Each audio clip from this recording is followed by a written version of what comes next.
At 18 years old, I was arrested for armed burglary. This landed me 2 years in the Florida Department of Corrections.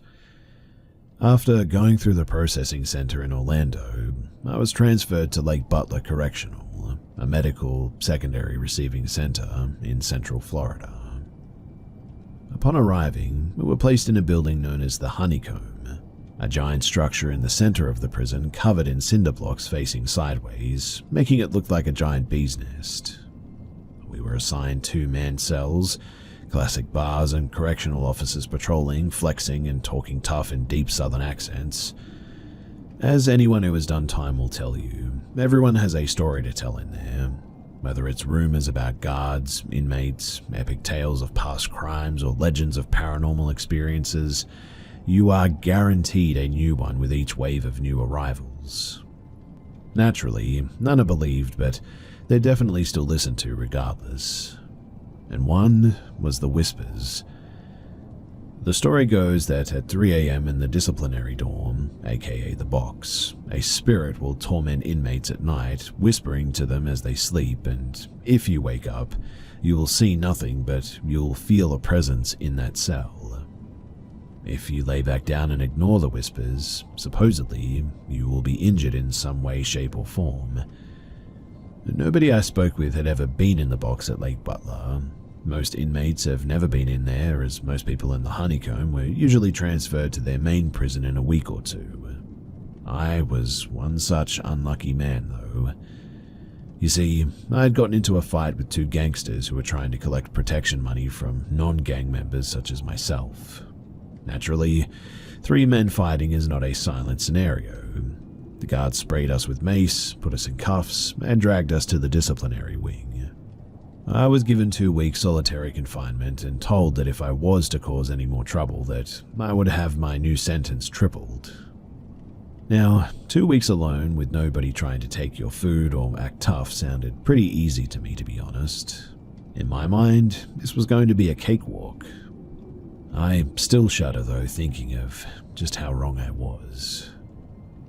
The first 3 days went without incident. I did my morning workout, ate my breakfast, slept in for a few hours, wake up, eat my lunch, practice my art, read a few chapters of my book, eat dinner, work out again, and finally pass out until morning. This was my decided routine that would get me through the next 2 weeks, until the 3rd night. At first, I genuinely thought that the guard was trying to get my attention for something. So I rolled off the bunk and came to the door, waiting for the slot to pop open so that he could speak. It was then, though, that I could have sworn that I heard whispers. They weren't coming from my door, but behind me. I turned, seeing nobody in the pale moonlight coming through the 4x12-inch window at the top of my cell. But clearly the solitude must be getting to me, I thought, as I shuffled back to my bunk. Now, like I said before, I had heard the stories, but I never believed any of it. Ghosts, demons, angels, and all that just sounded like ridiculous kid stuff to me. As I laid in my bunk, though, I just couldn't shake the feeling of being watched. It's not a totally uncommon feeling, really, in there, as there were cameras everywhere, officers doing regular checks every 15 to 20 minutes, but this felt like someone was in the room with me. But it's not like they had anywhere to hide. I mean, I just had like a toilet sink combo, my desk bolted to the wall with a concrete pillar for a stool, and then my bunk. A quick scan was all I needed to see that I was actually alone. Yet, I still could have sworn that I felt a presence in there. This feeling had me awake now. Lockup had developed instincts in me that refused to let me go back to sleep. Adrenaline was coursing through me as my eyes shifted, trying to pinpoint a source of these sounds. First, I swore it was coming from the door, then it shifted to my toilet. When I looked under my bunk as if someone was right near my ear, I heard, "You're not even close." At that, I shot up, searching frantically for someone. I ran to the door and started pounding, calling for the guard. Nobody came at first. Then I heard footsteps heavy storming down the hallway. "What's the issue, inmate? You better be dying in there if you're slamming on my door like that." "Dude, there's someone in here," I said through the door. Can I move to another cell? I swear I'm not messing with you. Them ghost stories got to your head, boy, huh? This isn't funny, man. Please, you've got to move me, sir. I'm not moving you. Go to bed before I come in there myself and knock you out. All I heard was his boots dropping heavily down the hallway back to his office. But after that was it. Nothing else. The whispers were gone. Not even the cicadas outside were buzzing now. I let out a breath I didn't even realize that I'd been holding in the whole time, and I just kind of mentally smacked myself out of it. That guard was going to tell everyone about the kid losing his mind last night after 3 days in confinement. I just made a spectacle of myself for nothing. Feeling foolish, I laid back down and passed out. The fear having taken its toll on my body, I was out like a light in seconds. I was awoken that morning to a loud noise in my cell. 3 guards were standing over me, looking even more ticked off than I'd ever seen them. "So, you think you can just throw a temper tantrum on our watch?" yelled the guard from last night. "What are you talking about?" I asked as a large hand came across my face, knocking my head into the wall. "You're going to clean this cell up, top to bottom, alright? And be sure to save all the toilet paper because I'm not giving you another roll till next week," he bellowed. I looked around and all of my property was strung about the toilet paper everywhere, and my locker door dented as if someone had kicked it repeatedly. The pictures I had been sketching were ripped up and tossed like confetti, and one of my pens had been busted open with a message written on my desk saying, "See you later." I cleaned up the mess and sat there, my head reeling. How had I even slept through all of that? How had someone gotten into my cell? What the heck happened last night? I sat there just stunned until my shower time when the guards came and cuffed me to take me there. "See, man, look what all that fuss you made last night did. You went and hurt yourself," said the guard as he followed behind me. I looked at him questioningly. "What are you talking about? That line on your back, you idiot. What happened? You catch yourself on the bunk or something? I wasn't there the other day." I turned, and in the reflection of the glass, I saw it. One large scratch mark running from my upper right shoulder to the middle of my spine. And then after that, everything just suddenly went dark. I woke up in the infirmary an hour later. The nurse was demanding a confession from the guard. "We told you no marks. What happens if internal affairs were to show up and see him like this? He didn't look like this when I went over him after the fight a few days ago. You could lose your job over this, you know that?" She then screamed, "I'm not covering for you." It was then that I sat up. "He didn't do anything to me," I said as I shook the fog from my head. "See? I told you I didn't do anything. He just passed out on the way to the showers." "Is that true?" asked the nurse. Yes, ma'am." I then turned to the guard, relief washing over his face. "Can't I just move cells, sir?" "No problem. Just promise to act right from now on, alright?" "Yeah, sure. Deal." And that was my first paranormal experience ever and turned me into a complete believer. To this day, I have never come up with an explanation for what happened to me that night, nor do I wish to go back and investigate, that much is for sure. Since my release, I have never been arrested again and I quit all drug use. I'm now a functioning member of society, I guess you could say. I also have a family now and 3 beautiful children. I work 50 hours a week and play with my kids every day, and do my best to direct them on the right path. And so far, life has been pretty good.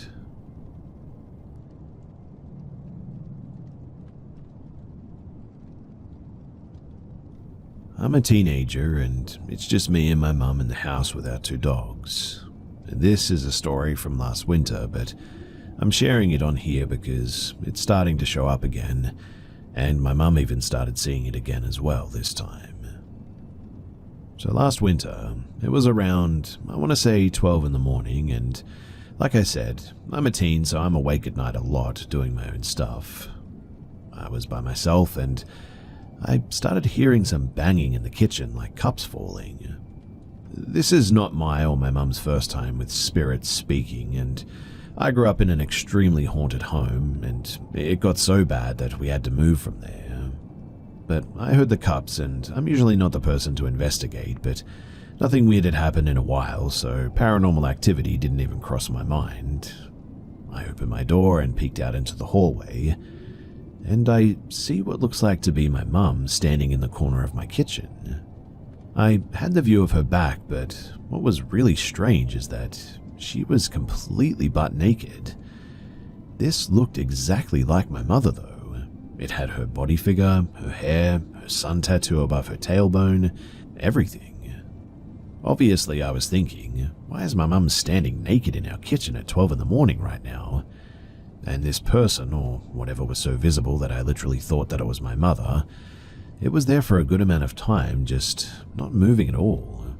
It's one of the worst encounters in my life, and it still freaks me out to think about it. It wasn't shadowy at all, and it was the most visible thing that I'd ever seen. All the lights in the kitchen and the living room were on as well. So, thinking it was my mum, I just said the word, "Mum." I was confused on what the heck she was doing. And then I hear from my mum's bedroom next to me, that's right across from my room, my mum's voice says, "What?" It was from her room, with her door cracked open. The last split thing that I saw before I just literally launched into my mum's room was it turning around. I didn't see its face or anything because I bolted into my mum's room freaking out. I'm usually used to seeing freaky stuff like this because, like I said, growing up in an old haunted house and all that. But this was just so different. I was in tears freaking out. My mum got a crowbar or something from under her bed and went out to see if anything was there. And whatever it was gone. I slept in my mum's bed that night. Now, this is where my mum's story comes in. About 2 days later, I was still so freaked out by what had happened that I was literally still sleeping in my mum's bed.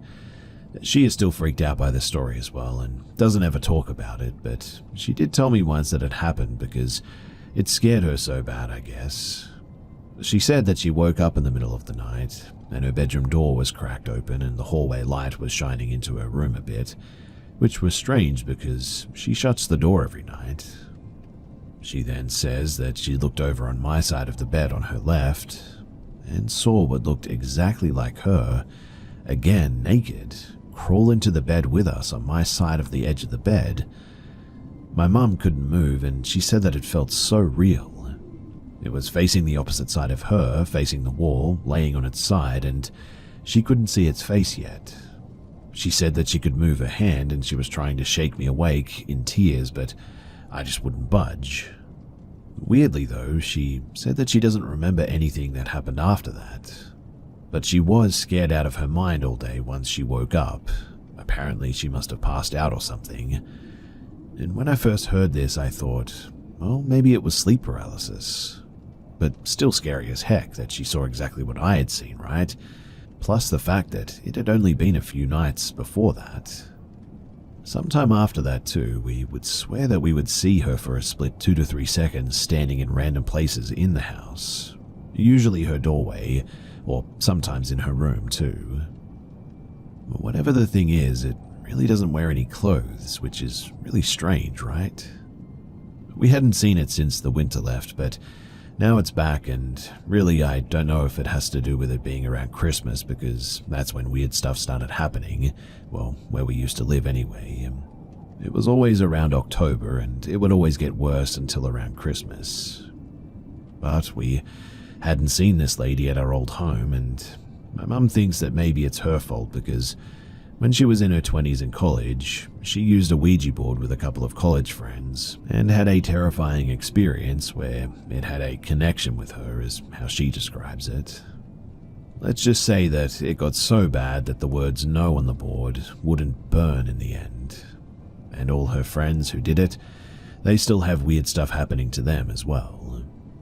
I won't go into that story, but if you guys would like, I can ask her about that and see if she would like to share it here. I'm just sharing this story because Yesterday morning, me and my mum heard scratching on our carpet from the hallway when we were the only ones home. And it certainly wasn't our dogs because they were sitting in their beds 2 feet away from us and we could see them. Same morning too, my mum proceeds to tell me that she has seen the naked lady again, but only for a split second, but she swears that it looked like her. I personally am just terrified that I'm going to run into her any minute at night again. But what do you guys think it is, and is there any way to get rid of it?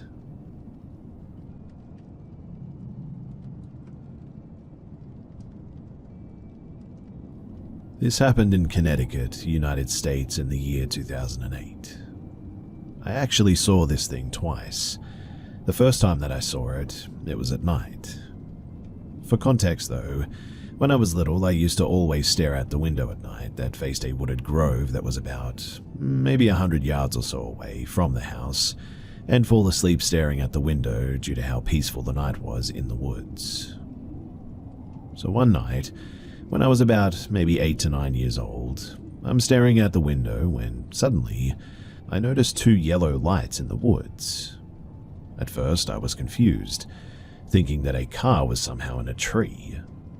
But as I stared more, the yellow lights disappeared and then reappeared in the same spot, almost like blinking eyes. As my groggy brain took a closer look at the lights, I started noticing other odd things, like how the tree these lights were showing up in was a little thicker than I remember, and how there was a giant wolf head in the trees, and that the yellow lights aligned with the head to be its eyes, it seemed. This is when I was getting nervous, and I bumped my head on the window accidentally as I was backing away. Well, as soon as my head hit the window, the wolf head turned suddenly towards my window, and the rest of the creature's body started emerging from behind this tree. The body was hard to see at first because it was jet black and perfectly blended into the shadows. But now that it was stepping out into the moonlight, and I was freaking out because this wolf was actually on 2 legs, and the top of this wolf's head was a good 10 feet off the ground at least.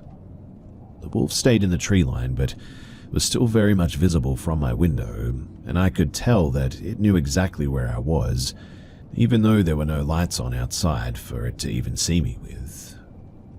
By this point, I had seen more than enough, so I quickly slammed the curtains shut and hid under my covers that whole night, waiting to hear it clawing at the window to get me.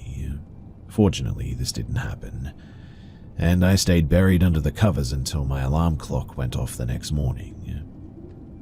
I never told anyone about it because, although I saw it myself, I just still couldn't believe that it had actually happened. The second encounter happened 12 years later, during a 4th of July celebration actually. So me and my dad were setting off fireworks in the backyard to celebrate, and when we were done with the fireworks show, as my dad and I were packing up for the night, I saw the same pitch black wolf head peeking out from behind the shed with the same glowing yellow eyes. The head was absolutely massive. It was every bit the size of a 3-foot wide window on that side of the house, in fact. When it saw me staring at it, it quickly ducked its head back behind the shed. I told my dad that there was a big dog back there, and he just chalked it up to coyotes. Well, if that was a coyote, then how did it manage to stand on 2 feet, and how did its face take up the entirety of a 3-foot window? To this day, I really don't know for sure what I saw, but it matches the description that has been given for dogmen by other supposed witnesses, so until I see otherwise, I'm gonna say that what I saw was a dogman. It was terrifying to see both times, and I never again want to see it or anything like it.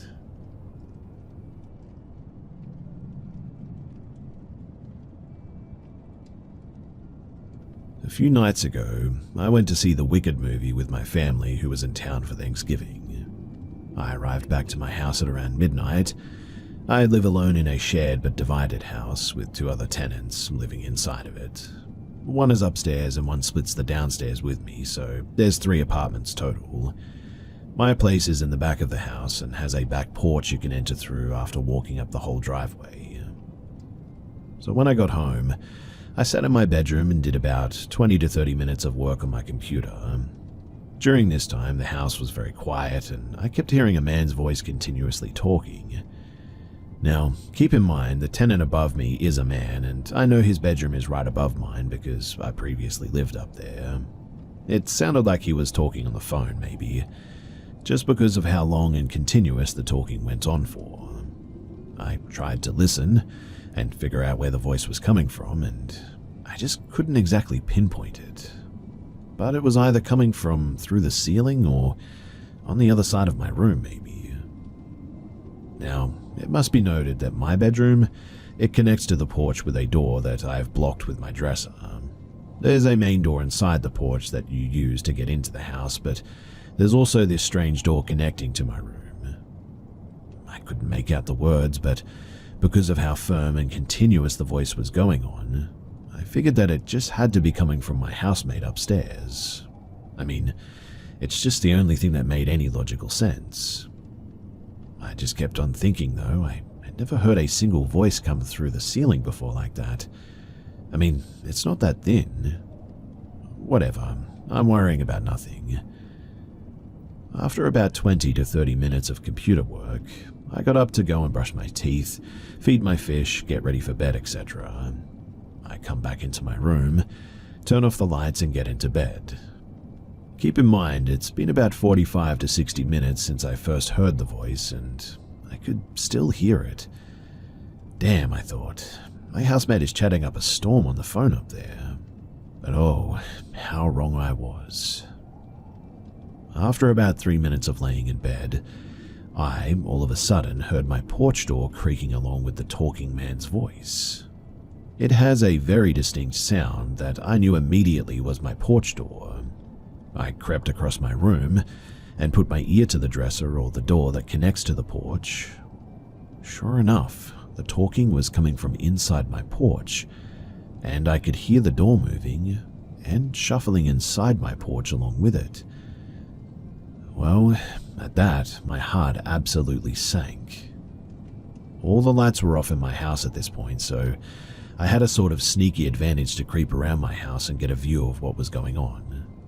I crept down my hallway and peered into the kitchen, which the porch leads into. Across the kitchen, through the door and in a streak of moonlight, I just see a man with long, scraggly hair sitting curled up in the center of my porch, turned around with his back to me, muttering out loud to himself and rocking back and forth. My fight or flight kicked in at this stage, and I immediately ripped open the door and started screaming at him to get out, trying to intimidate him. Looking back, I probably shouldn't have made myself so vulnerable, at least without a weapon handy, but like I said, I was just in fight or flight. I can't explain my actions in this moment, other than reacting out of fear and determination to scare him out.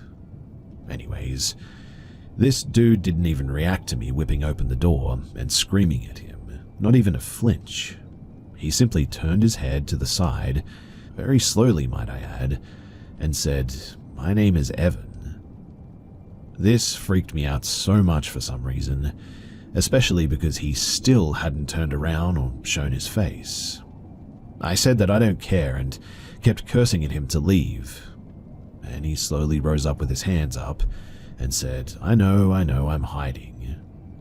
He wasn't saying it in like a pleading way though. He said it with an almost childlike or playful tone that freaked me out heaps. I hated this. The fact that he kept trying to reason with me as well and act so mysterious while not even trying to turn around to show his face just really ticked me off, honestly. I mean, who does this guy think he is? Eventually, I ran him out of the porch and was just threatening him the whole time. Now, I assumed that it was just a homeless man who was under the influence of something, as I do live in an inner city area and it's common to see homeless people near my street, but I don't know, man. The sight of seeing him on my porch and knowing that he was in there for at least an hour beforehand, while I was sitting right there, just really freaked me out. I was in full-blown defense mode by the time that I'd opened that door, and I wasn't willing to waste any time to do a character dive on the guy. No imaginable situation would permit anyone to be on my porch like that at an hour like that. Needless to say, I'll be double-checking my porch lock every night from now on.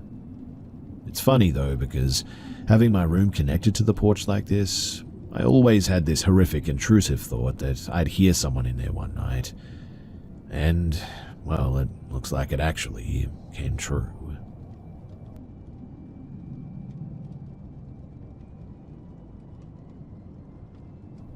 This happened a while ago when I was 14 years old, but I've been thinking about it lately.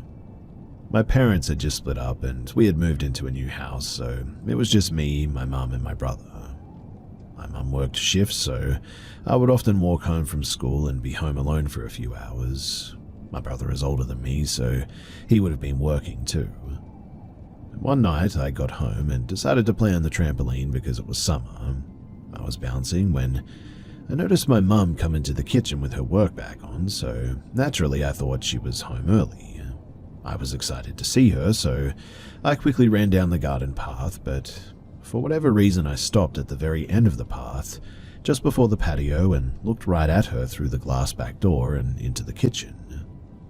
I looked, and I just remember being, well, scared and thinking that that's not my mum. I ran back up the garden path and sat on the trampoline and waited until somebody came home. I waited so long I actually fell asleep in the sun until my mum actually did come home and she woke me up. Since then, I have had some other experiences, such as hearing my mum call my name, or being at my bedroom door but I open it and she's downstairs or out of the house or whatever. She's also said that sometimes she'll hear me sobbing in my room when I haven't been crying. My mum even asks me if I have been crying and if I'm okay.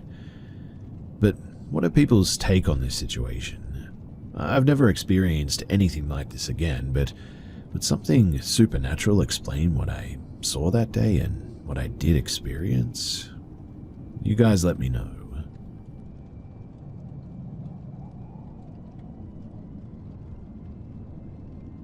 The following is a true account of my experience attempting an all-night hike on November 18th.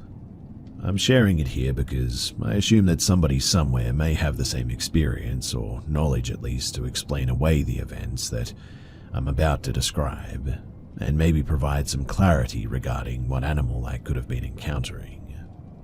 So if anyone out there has an explanation for these events, then please do share, because what I'm about to tell you, I can assure you, is all real. 2 days ago, I went to a state park a while north of me to attempt an all-night hiking adventure that I thought would be fun and maybe a little bit scary as well, but only scary enough to make for a good story, you know. The most I was prepared for was fighting coyotes over my food, but that was really, really wrong in hindsight. Without boring you with all the details, I'll immediately begin describing what happened. So I got to East Fork State Park in Batavia around 7 p.m. Given the time of year, it was already dark, and I myself am very aware of the effects that aesthetics can have on the body, so I began picking a spot near the lake and cooking my food and all that. I placed a T-bone steak onto my propane grill and began to cook it. However, after turning around to rummage through my pack for a second flashlight, my hand stumbled across something cold and hard. I picked it up and, to my utter confusion, it was the steak that I could have sworn I prepared already. I looked down to see my propane grill running, but with nothing on it. In the woods where your senses are already off a bit, and events that otherwise wouldn't worry you are quite frightening in the woods actually. I was immediately put off by this occurrence, as I'm not on any medication, and nor do I have any mental illnesses or anything that should have caused this. In an attempt to regain my comfort, I guess you could say, I took the steak and once again placed it on the grill. I stared at it and watched it sizzle. I even waited to be able to smell the steam before I took my eye off it again. I then continued looking for my flashlight, and all was well for a few hours. By this time I had hiked maybe a mile, I would guess. I was moving quite slow compared to normal, and the stake thing was still on my mind, but not too worrying. I came around a bend where the trees began to get more dense and sat lower, when I saw a deer standing maybe 20 yards away, perfectly positioned facing me on the trail. I wasn't worried by this yet though, and actually reached for my phone to take a picture. I wanted to wait for the deer to turn its head, which I assumed it would, as deer eyes are placed on the sides of its head, but before taking the photo, that is. I stood there, making eye contact with this buck for a solid 45 seconds before I began to question things. Eventually, I gave up and I took the photo, and then began to approach the deer to get it to move so that I could continue the hike.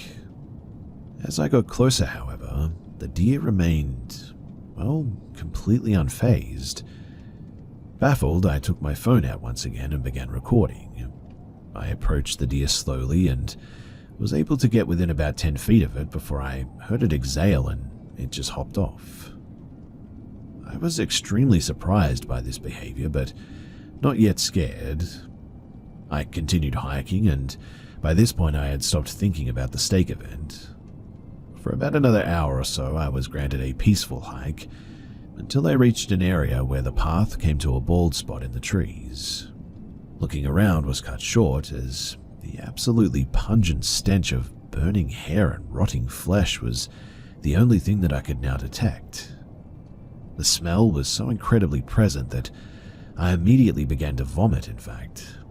This is nothing strange because I am typically very sensitive to smells, and my stomach is easily upset too. However, what was not normal was that I kept vomiting. I continued to vomit all over the ground, losing every single thing that I had eaten. I heaved probably about 5 times before then dry heaving another 3. By this point, I was laying on the ground in excruciating pain and even crying. My vision was clouded by tears, but between my forceful blinks, I could see my hands illuminated in a sort of soft red glow, and when I stopped heaving, I looked up and I saw a light over the trees, but with no source for it. Sort of as if someone was holding a really bright flashlight at you from meters away. I scrambled to my feet and placed my hand in vomit accidentally, which is important later, and began running. I had no idea what was going on, but I assumed that I was extremely ill. Between the hallucinations and the vomiting, I was convinced that I was poisoned or ate something that I shouldn't have at some point. I ripped out my flashlight and began walking. The way back was thankfully normal, and besides my horrible stomachache, I was generally fine, really. However, upon crossing the base of the peninsula that I cooked on, I felt my flashlight get jerked out of my hand all of a sudden. I turned back, unbothered, thinking that the string had been caught on a stick, but I realized quickly that I was in an area of strictly sand, with no vertical or horizontal objects anywhere. Confused by that, I turned back to the direction that I was going and I continued. At this point, I was feeling that kind of fear that you feel as a child when you first wake up from a bad dream, where the back of my throat got that odd feeling. I made it up a rather steep hill eventually and looked back at the peninsula, and what I saw genuinely has my mind in shambles to this day. I saw myself turned around looking for my flashlight. Frozen with confusion and fear, I just sort of watched. The other me searched frantically and eventually fell to his hands and knees searching. I then heard something which I cannot express enough terror with words to convey the emotion that I was feeling, but I watched in the distance as I began to physically rip myself apart. I ripped off my own limbs and began to eat my own fingers. I once again began to vomit, and the stench of the burning hair once again returned. This time I was only puking bile and heaved twice before standing straight up again. Then, looking back at the peninsula, I saw nothing. The hallucination was gone, but that smell remained. I began running and found the trail again. I actually passed a camping shelter with 3 walls and a very slanted roof, which I didn't remember from the journey in before. But the short bridge afterwards solidified in my mind that I was on the right path. I began to run, guided only by spots of dim moonlight on the ground. I sprinted longer than I believe I ever have before, and eventually I made it to the exit, where I immediately threw my stuff into the passenger seat and quickly drove away. I still don't know how to explain what happened to me, and there are many feelings and details that I've left out to keep this as short as I can, but I've tried to create a meaningful degree of explanation here. I'm begging too that if anyone recognizes these as symptoms of an illness or a psychotic drug or something, then please do tell me.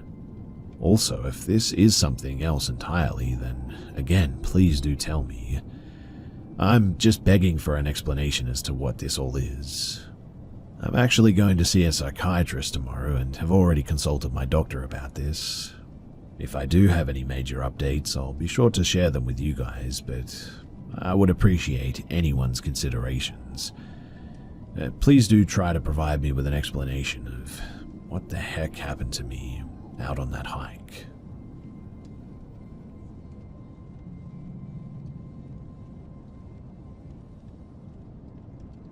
This happened quite a few years ago.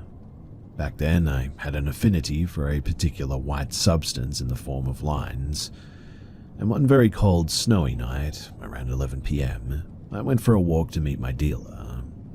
I had never been to his place before, so he gave me the address to this small, two-story apartment building with maybe 6 units in it. Upon arrival, I noticed several strangers inside. After they had hit their pipes, 2 clearly unwashed guys came over to sit at the dining table while I waited for my G.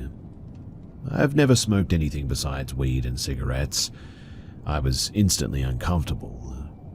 I tried making small talk, but I grew increasingly uneasy, giving only short, vague answers.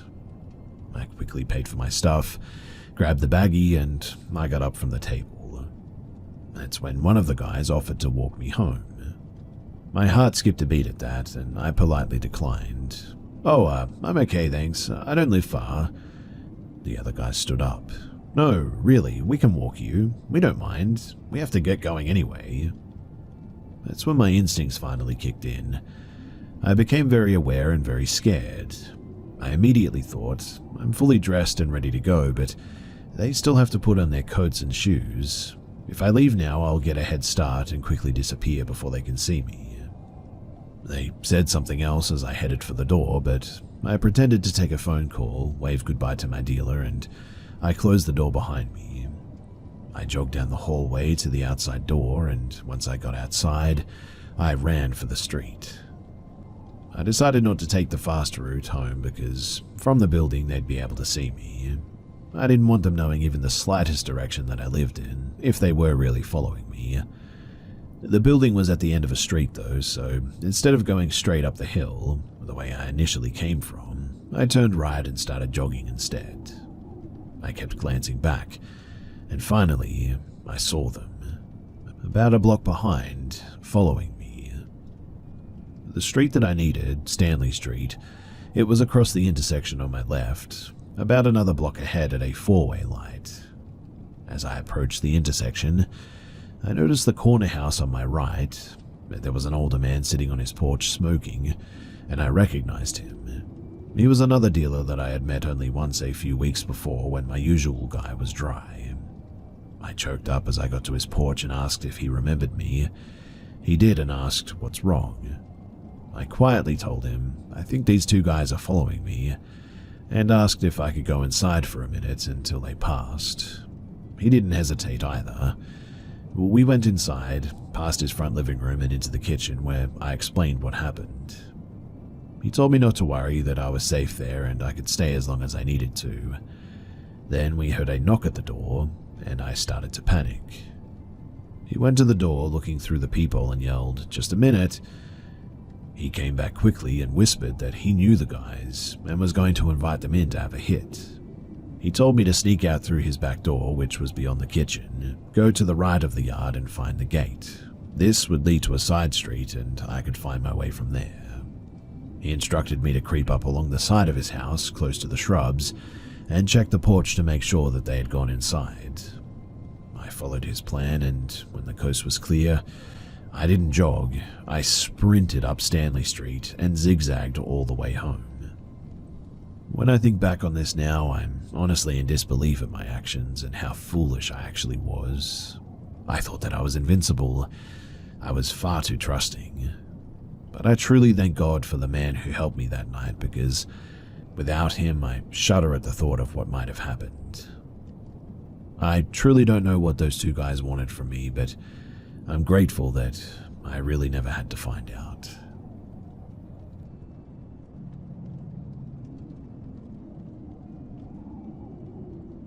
So my buddy in Alaska, he told me a story the other day.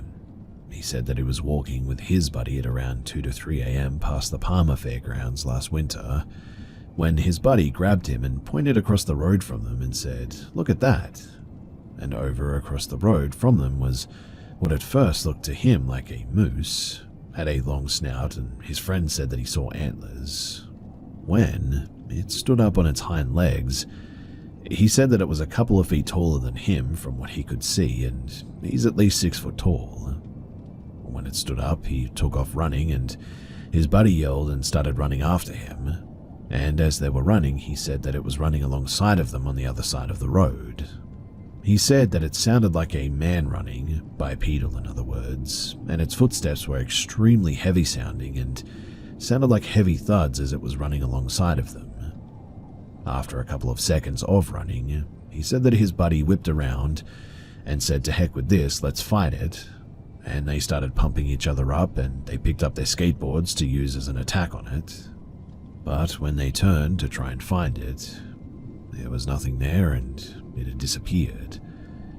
They combed all over that area that they were in, but they never saw it again. When they got home, they both had the exact same story, and they both said that they saw the exact same thing. So, just curious as to what you guys might think this is. If there's anyone in this area or just in Alaska in general, and they have a similar story or experience, I would really love to hear it.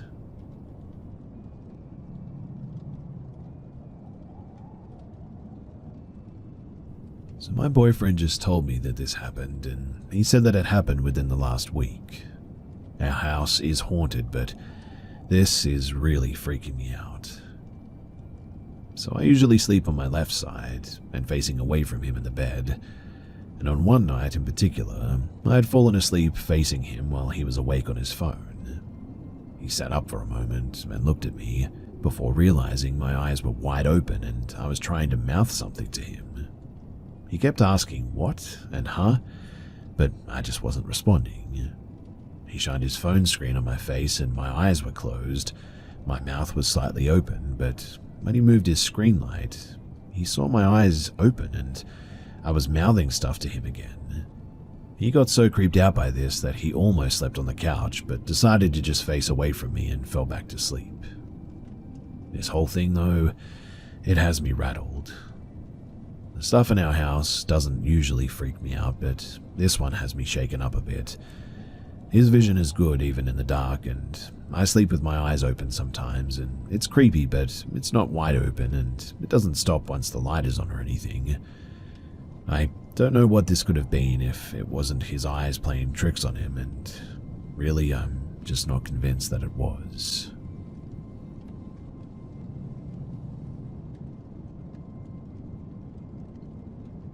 So we live in a house my grandparents bought in the late 90s. The house itself is probably a lot older than that, but both me and my mum and my grandma are convinced that it's haunted. And we also think we know who it is. It's my uncle, I'm pretty sure. He died in 2006. He had a 4-year-old son at the time and I was 5, so I don't remember him very well, but he was a really nice man, but struggling with substance abuse. I don't know if that matters in why he's here or not, but anyway, we've always just heard things, I guess. Walking upstairs when we're alone, stuff like that. The stair here is the most obvious, but as I said, the house is getting pretty old, so you can hear when someone is walking up and down the stairs. And really, you can't mistake walking for something else like wind or a draft or whatever. But today, I was in my room upstairs when my mum and stepdad went to bed. The bathroom and their bedroom is on either side of my room, so I heard my stepdad get into bed after brushing his teeth.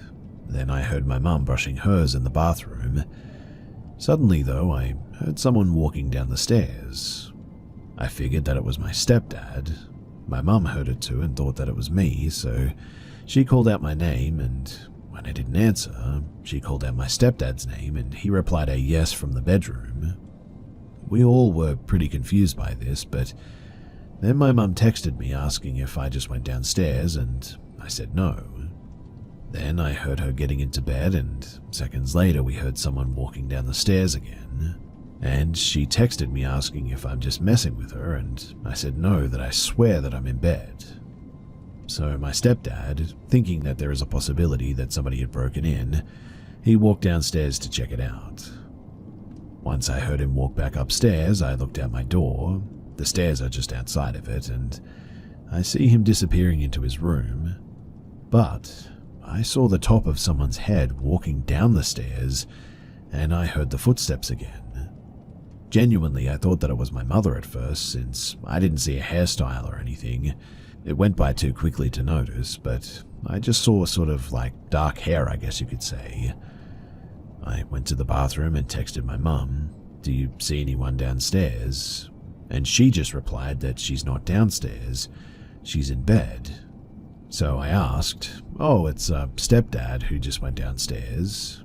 And she said no, he's already been downstairs and checked. No one should be down there. And that instantly gave me chills.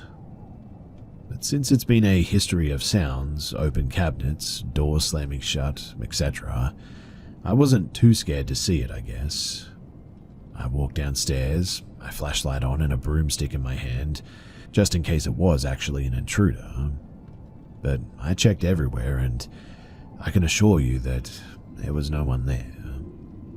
I checked every possible place that I could, and there was no one at all.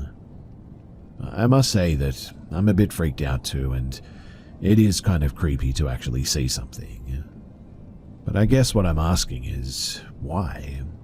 Ever since 2006, things have just happened here a lot. Almost every week there are doors that slam shut, despite there not being a draft, lights turning on, cabinets being opened, footsteps down the stairs. Why can't he move on? Can we actually help? I don't think that this is a case of a bad spirit or anything. I don't know a lot about, well, any of this, but it's 3:30 in the morning, so please don't scare me in the comments under this video if you have any answers.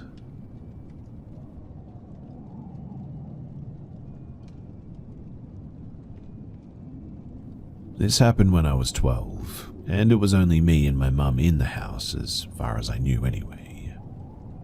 So I had said goodnight to my mum, went to my room, turned out the lights, and I'd gone to bed.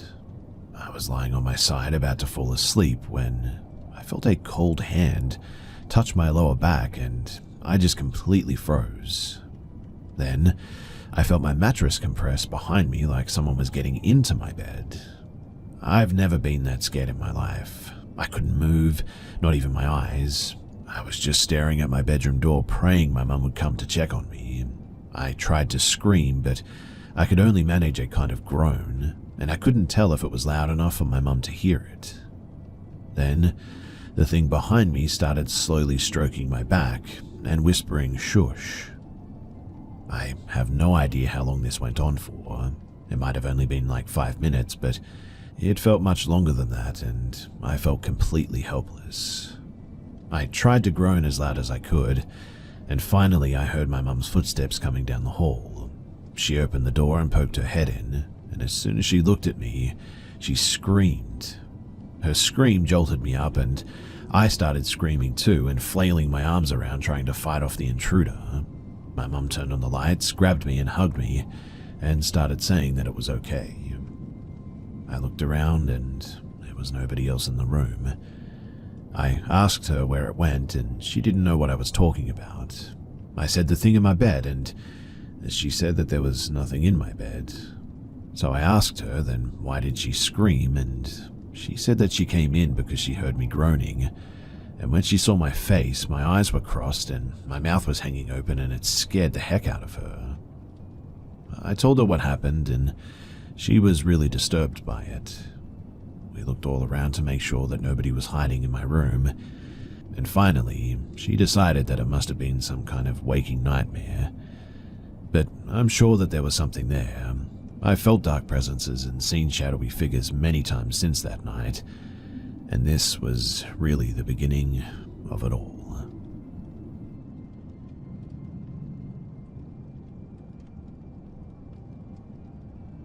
So we live in southern Arizona, and are all staying the night at one friend's house for a birthday party.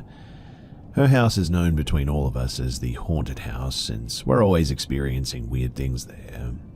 But this time, right after the sun had set, we were sitting on the porch in the backyard when one of us yelled and pointed at the chest-high brick fence, saying that she just saw a bald white human head poke itself over the fence. Two of us immediately ran over and looked over the fence to see nothing. We laughed that off, but it was the first sighting of that night. You see, we hung out a little bit longer outside until we decided to check over the fence again, and while we were doing so, we heard scuttering on the outside of the fence out of view. We joked about it, but we also went inside after this.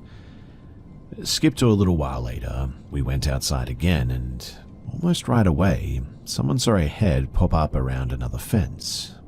Again, we all thought that it was really nothing, but more of us started seeing a head, hands, and part of a back.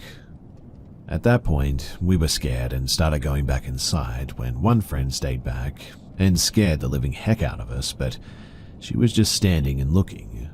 We stayed there for a while, now with one friend holding a broom. They lost their broom privileges soon after this, by the way, and we kept seeing small things of white and some of the same things from before. Our other friends, previously inside, they came out again, scaring the heck out of us again, and we all started talking about things that we saw, and also what it could be when we kept seeing things. But eventually, two people heard a growling sound, and it was very clear that they were both freaking out and they weren't faking it. At that, we all ran inside and started panicking, trying to reason with the fact that there was a skinny, bald white man crawling outside somewhere in the dark growling. We ended up just locking all the windows and the doors and double-checking everything, and we stayed indoors for that night, went outside the next day and looked around, but we never found anything.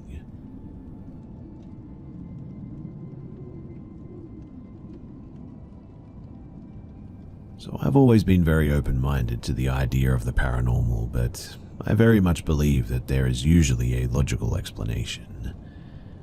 We've been living in the same apartment for 3 years now, and until about 2-ish months ago, everything had been, well, really pretty normal. But in about the last 2 months or so, we both have been experiencing odd things. So, I know for her, what she has told me has been the uneasy feeling of being watched when alone and seeing shadows. The really odd ones to me, though, are the noises. She said that she heard kind of loudish bangs, like something heavy hit the floor in another room a couple of times. I too have seen some shadows out of the corner of my sight and such, but nothing I would say is definitely paranormal. My strange experiences have been like one night, I was at home and going to bed early while my fiancé was out. I went into my kitchen and closed the door, and I got into bed. And as soon as I laid down, the bedroom door just flung open, really hard and really fast. I sat up and just stared at the doorway to see if I saw anything, but it seemed like nothing was there. One evening a few weeks after the bedroom incident, I've had 0 odd experiences in this time frame, but after getting home from work, I was loading the dishwasher. As I was bent over loading the bottom rack, I felt what was like a warmth on the back of my neck for a split second before it felt like a huge spider was crawling from the back of my neck to the bottom of my head. I freaked out, obviously, for a second, but there was nothing there, and really everything was normal. Then, a couple of days later, I was doing some baking and I loaded the cupcakes into the oven. I set a timer on the Google Hub and I went to the living room couch to relax while I just waited for it. I was just browsing through Reddit on my phone, and I briefly saw what looked to be a black silhouette of the top half of a head peeking around the corner from the kitchen with the hands gripped around the corner like it was holding onto it. At that, I dropped my phone and got a solid second of eye contact with it, and then my timer went off and it just vanished into thin air. My fiancée bought an old book that belonged to someone like decades ago that she believes from a bookstore in LA when we went on a vacation in the beginning of October, and she thinks that that book is either cursed or haunted. The book was The Ghost of Mystery Airport by Van Powell. There's no dates on the book, but there is an old sticker of a child in very outdated clothes, 1930s I would guess, on a tree, and it says My Book at the top and Buzz Pitkin at the bottom. Outside of that, though, we have had no new things bought or changed. We had some neighbors move in about a month ago, and we recently found out that my fiancée is about 6 weeks pregnant too. Personally, I think it's just stress and a lack of rest from both of us, and maybe we're just feeling paranoia or something. My fiancée is pretty firm that it's something paranormal, and I figured that I would try my chances at asking the kind folks here what their thoughts or opinions are on this, as we both lack any real knowledge of the subject of the paranormal, and could really use some help.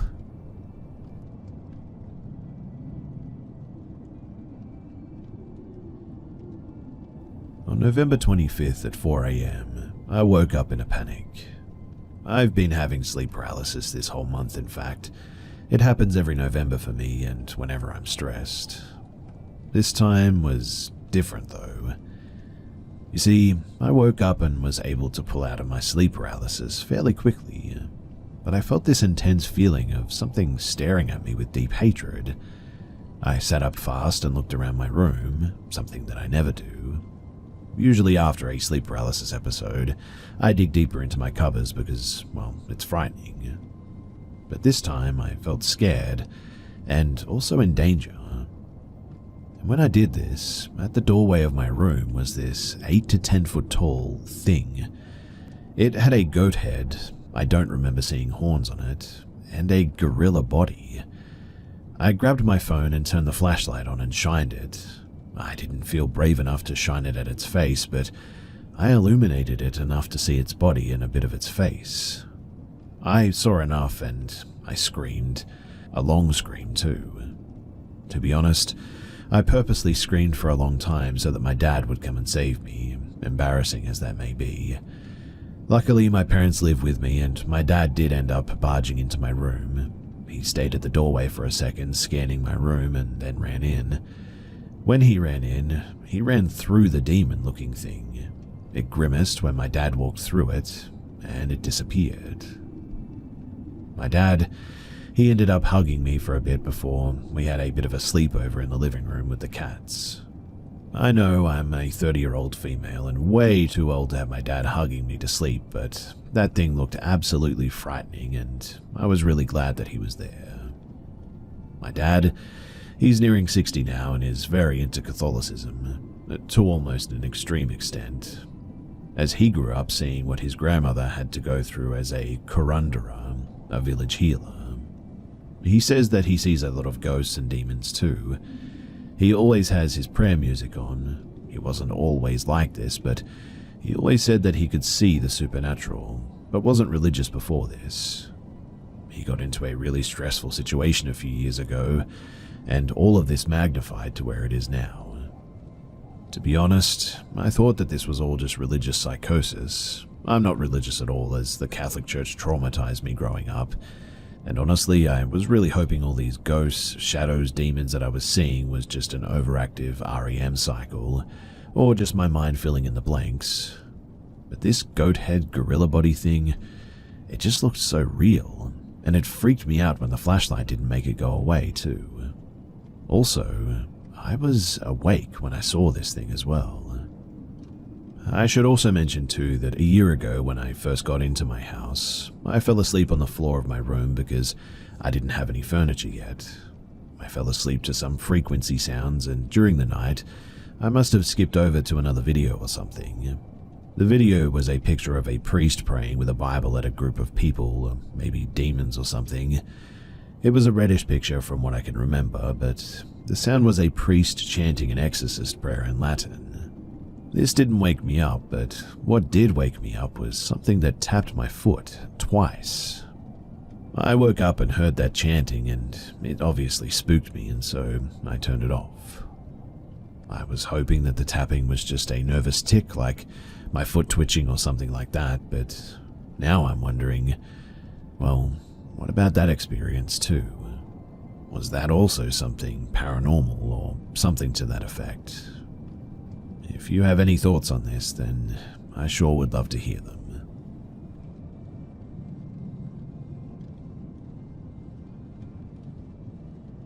Currently, I live in the Canary Islands, a place where UFO activity is pretty common. Over the years, various stories have been told, and there's even some evidence of giant orbs around Mount Teide, our volcano and highest mountain in Spain. There's strange metallic objects flying over the sea, tales of diggers coming face to face with supposed grey aliens, and anecdotes of mysterious lights under the sea near coastal towns and cities are pervasive. I want to talk about the latter, though.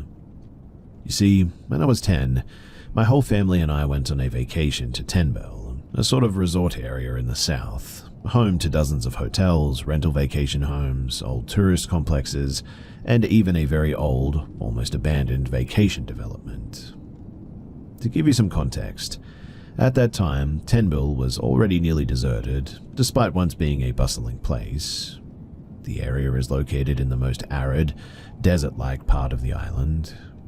My sister and I used to joke that it looked like the neighborhood of Strangetown from The Sims 2, because it was exactly that, a place in the middle of a dry, forgotten zone. Today, it still has little activity. There are tourists, but not like before. The place gives off desolate vibes, especially because many buildings are old and crumbling.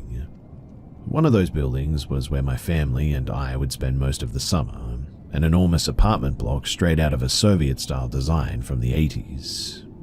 This building, it was next to a rocky beach and a small mountain, which was often climbed by British and German tourists.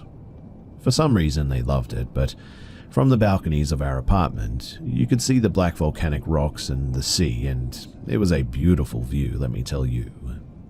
At the time, I shared a room with my sister and her boyfriend, so sometimes we stayed up late playing board games or just goofing around.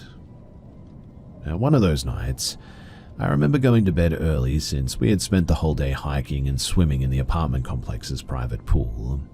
I recall waking up to a strange light sweeping across our room repeatedly. Annoyed, I thought it might be my sister with her phone or her boyfriend messing around. The room was dark, and a breeze from the balcony made the silk curtains flutter, something that was quite refreshing in the summer. From my spot, I noticed my sister and her boyfriend standing on the balcony, staring at something. My sister clung tightly to him, which was unusual for her. She's always been the brave one. The light swept through the room again, this time dimmer. At first, I honestly thought that it might be thieves with a flashlight checking balconies for witnesses, but then I realized how silly that idea actually was. So I got up and approached them to see what they were looking at. "What's going on?" I asked, annoyed. My sister turned slowly, almost in shock. Her eyes were sharp, like a deer watching a predator. "There's something strange in the sea," she whispered. I thought that she was joking, so I chuckled and looked where they were staring, and to my surprise, there was a pulsating light, like beacons, flashing on and off randomly. I figured it was from a fishing boat, but the light wasn't coming from the surface. Whatever it was way underwater. I could see the greenish-blue water and the shadows of large submerged rocks near the light's surface. "A submarine?" I asked. "It's right next to the shore, though. The water isn't deep enough for one to navigate there," her boyfriend replied, mesmerized by the light show. The lights started to fade, slowly moving further out to sea. Moments later, a final burst of light shot upwards, created a visible beam that extended into the sky, and then it just vanished, and we never saw it again. We spent hours talking about what had happened. I remember feeling scared. I had never experienced something so strange. But what frightened me the most was seeing my older sister's terrified expression. I knew that if she was scared, it had to have been serious. To this day, at 24 years old, I still think about that night. It's burned into my memory. My sister has tried to forget it. She just doesn't want to think about it, or even hear it mentioned.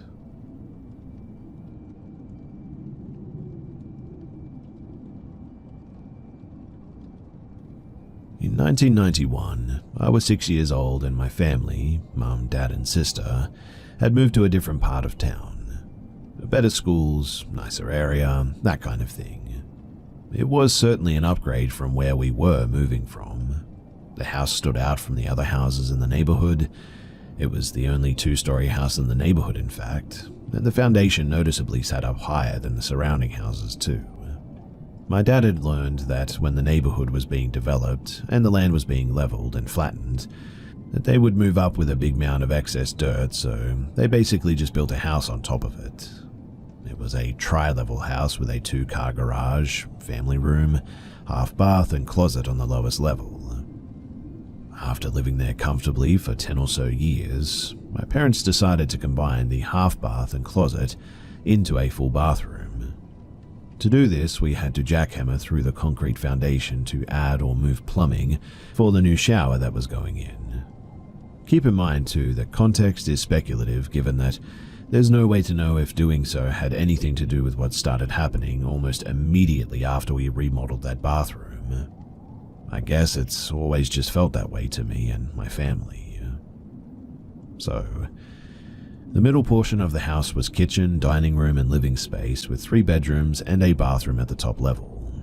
Within days of the remodel, late at night, my dad's stereo system turns on in the living room while everybody is asleep. I was the first one to wake up, so I went downstairs expecting to find my dad rocking out at like 2 a.m. for some reason, although he's definitely never done that before. Though he was and is quite the audiophile, so I don't know. You never know, right? But as I'm getting down the stairs, not only am I realizing that it's some random late-night radio playing, but there aren't even any lights on.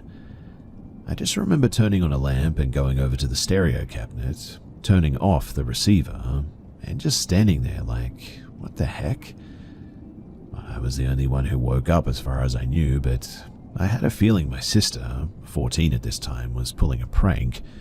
But when I accused her of doing it the next morning, she was not having it. My parents brushed it off, considering that they never heard anything either. Well, this would keep happening. I'd say probably 8 to 10 more times in the following couple of months, in fact. The same thing would happen every time as well, always in the middle of the night. Stereo would come on and the volume would slowly go up until someone ran downstairs and turned it off.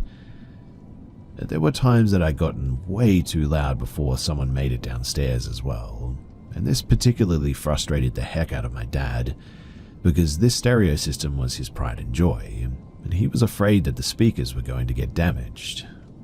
My parents, of course, thought either my sister or I were doing this, but before we had even fully convinced them that it wasn't us, other things started happening too. For example, I was standing in the upstairs shower washing my hair one time, and as I'm facing the back of the shower wall, I see a shadow sweep around the whole shower. Of course, I pull the curtain open expecting to see my sister or someone messing with me, but no one was there, and the door was locked too. There were a lot of shadow incidences just like that too.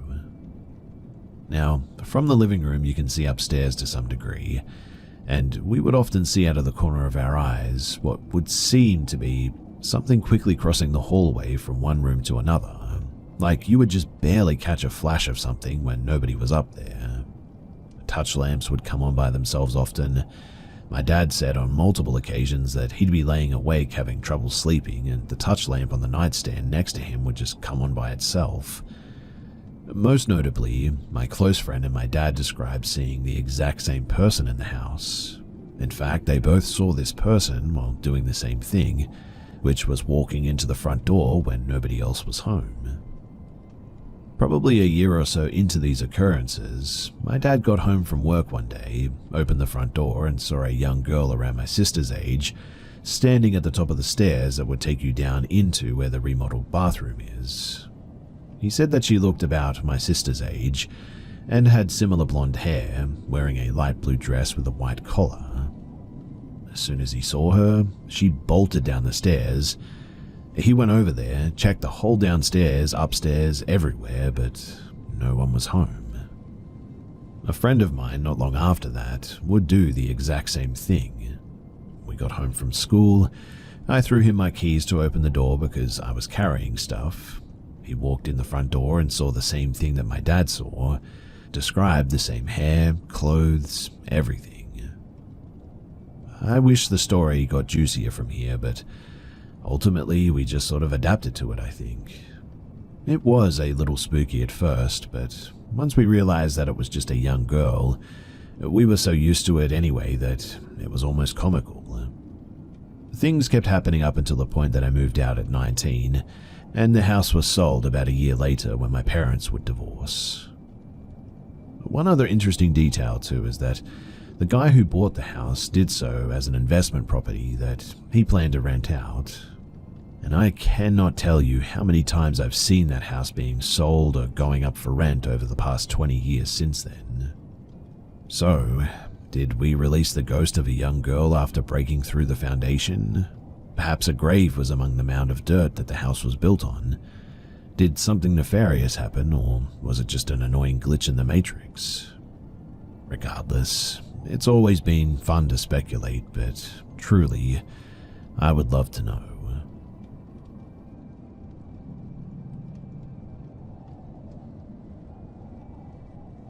My friend recently explained to me that he woke up in the middle of the night because he thought that he heard footsteps coming down the hallway, and he's alone in the basement. The barn door to his room, it's locked from the inside with one of those cheap swinging metal latches. But he hears that latch fling open, and the barn door slammed across the slider and even dented the wall. Then he describes this short, skinny human with huge eyes and said it looked somewhat similar to Gollum from Lord of the Rings. Weak, short, huge eyes, pale, bruised skin.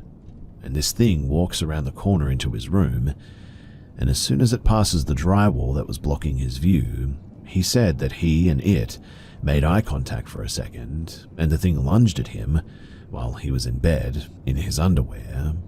He describes kicking this thing away, and at first the thing would just sort of keep coming back until eventually he kicked it so far that it was out of view, blocked by the wall from his point of view, and the thing just disappears. He then says immediately afterward, this 8-foot-tall, skinny, all-black humanoid thing crawls out of the ceiling. He says that it began walking in circles on all fours above his bed, until, after less than a minute of doing so, crawls down the wall, that is past the end of his bed, and then stands up at the end of his bed.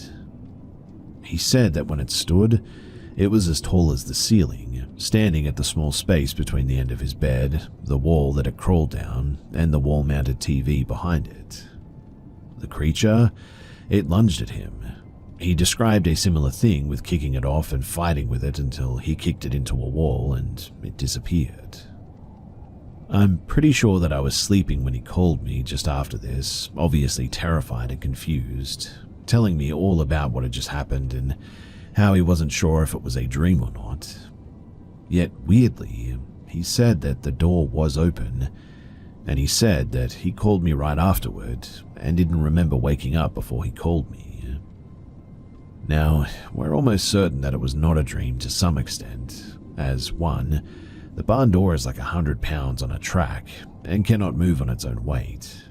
2, the latch was on the inside with horizontal pressure. It needs vertical pressure to open. 3.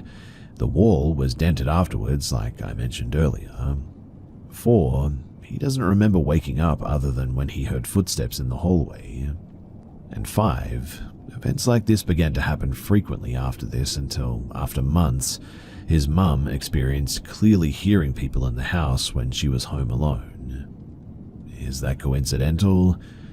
Well, we don't think so.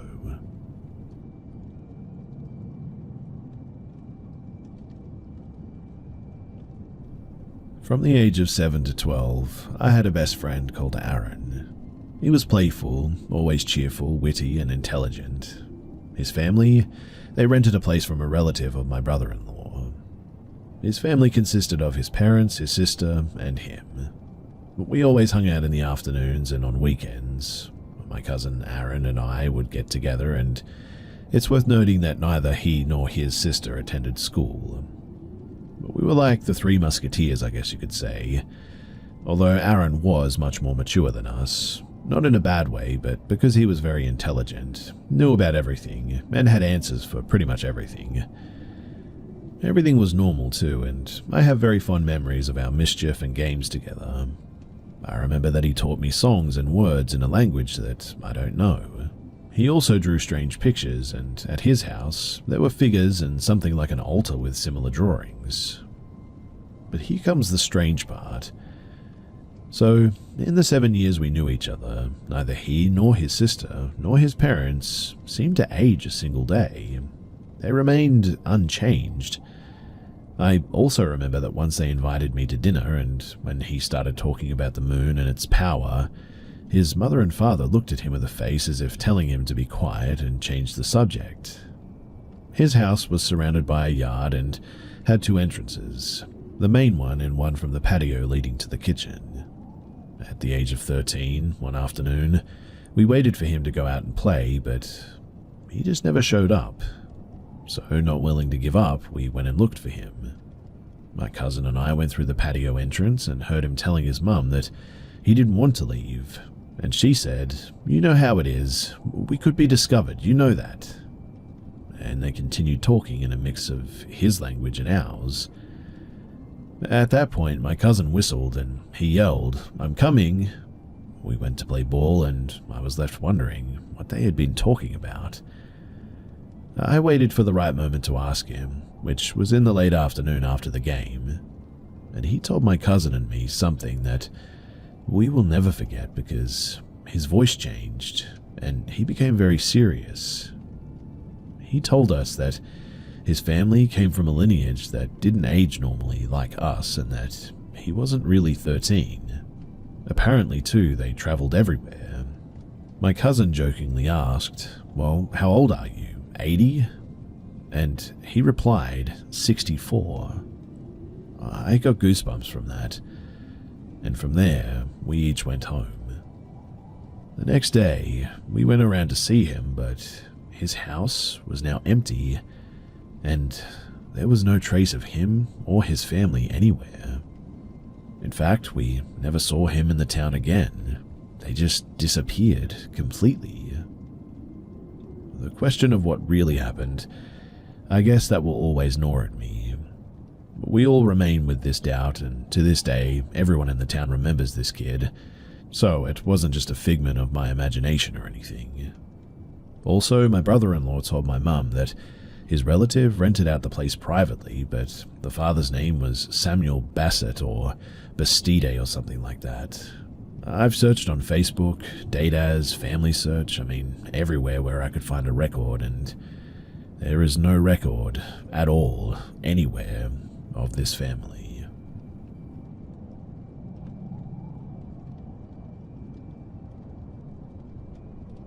A little bit of context first. So I'm 27 and male. My parents are out of town for the weekend at a church conference of some kind. They're very religious, but I personally am not.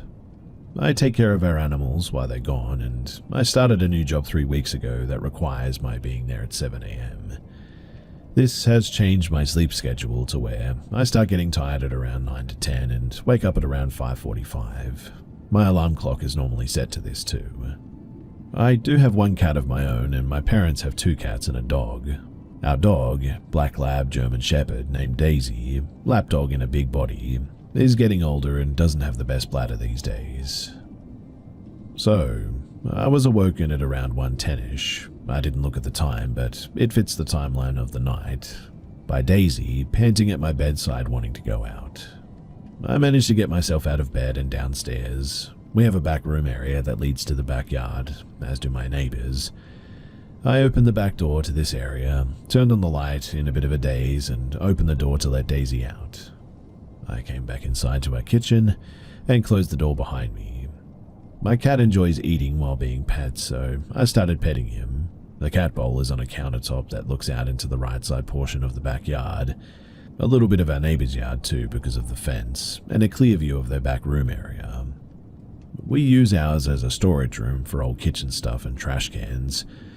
My neighbors, they converted theirs into a sort of mini lounge room. I began to get hungry at this point, so I got a bowl of cereal and placed myself next to the cat. Leaning over the bowl while eating, I stared out the window while I waited for Daisy to finish her business. And that's when I saw something. I saw a black figure moving around in the dimly lit, red light room of their back lounge area.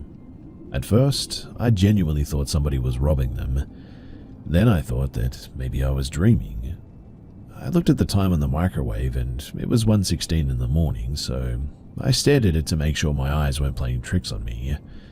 And it moved really strangely, like whoever it was wasn't trying to forcibly enter, but spastically sort of flailing and moving back and forth. That's when my neighbor turned on the light to the back room and hobbled out. Her and her husband are older, and honestly, I couldn't believe my eyes. As soon as she turned the light on, whatever it was just gone. I've seen movies where the person sees a ghost, turns the light on and it's gone, but seeing it in real life is very much a different story. She looked around the room and then looked into her backyard. She turned around and walked back inside after, I'm assuming, she saw nothing. But I think she saw something or heard something that made her want to check it out. In any case, I let Daisy back in after she had done her one bark to let me know that she was done. I put the finished cereal bowl in the sink and went upstairs to go back to bed. Before I did, though, I went to my notes on my phone to write down times, dates, and what I saw.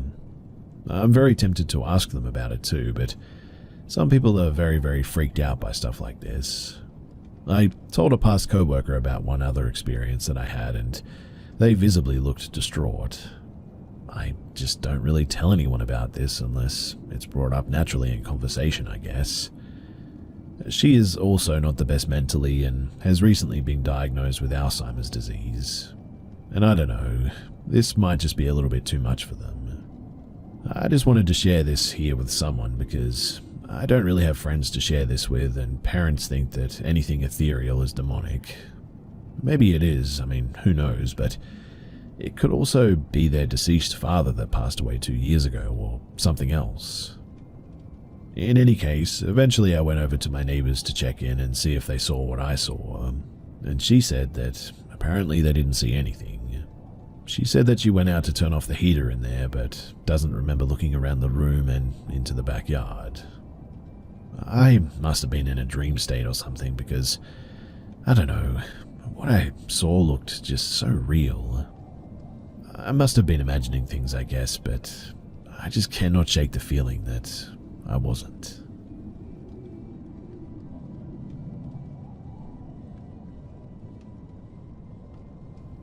I live with my wife in a home that we recently purchased around 6 months ago.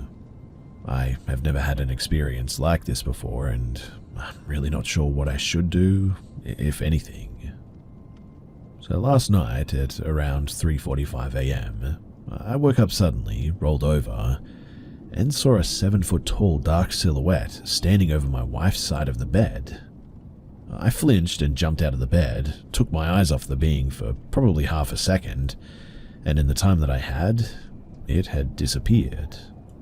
And I can assure you that there was nothing there that could have mistaken for what I saw, i.e. a coat rack or anything of the sort.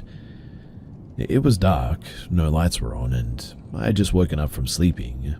However, my eyes were adjusted to the darkness, and whatever it was seemed far darker than anything else in the room, like a solid black, as if you drew a solid Sharpie figure on a dark grey piece of paper. The silhouette was very tall, had no details on its body or face, no hair, no ears, no impressions for eyes or anything.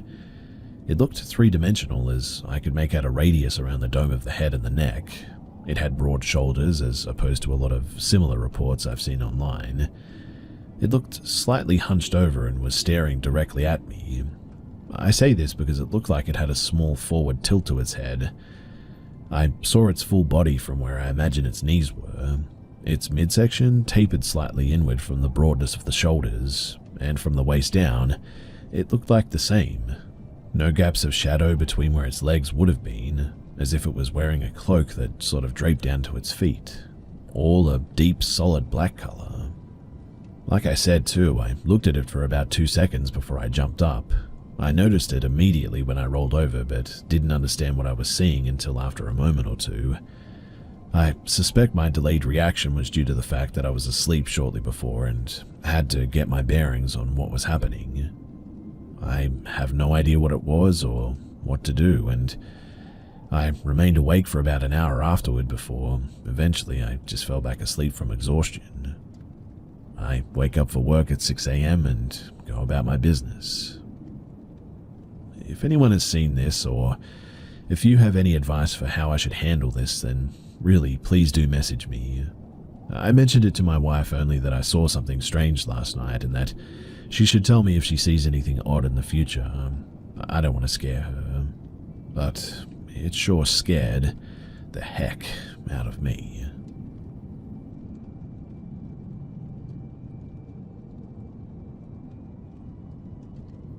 My husband and I moved into this house that we currently live in a little over 4 years ago. We live on Long Island, New York, in a very old colonial house built in 1907. Ever since moving in, we've experienced some very strange things. The first experience still freaks me out to this day. I left work early as I was sick with a cold that day.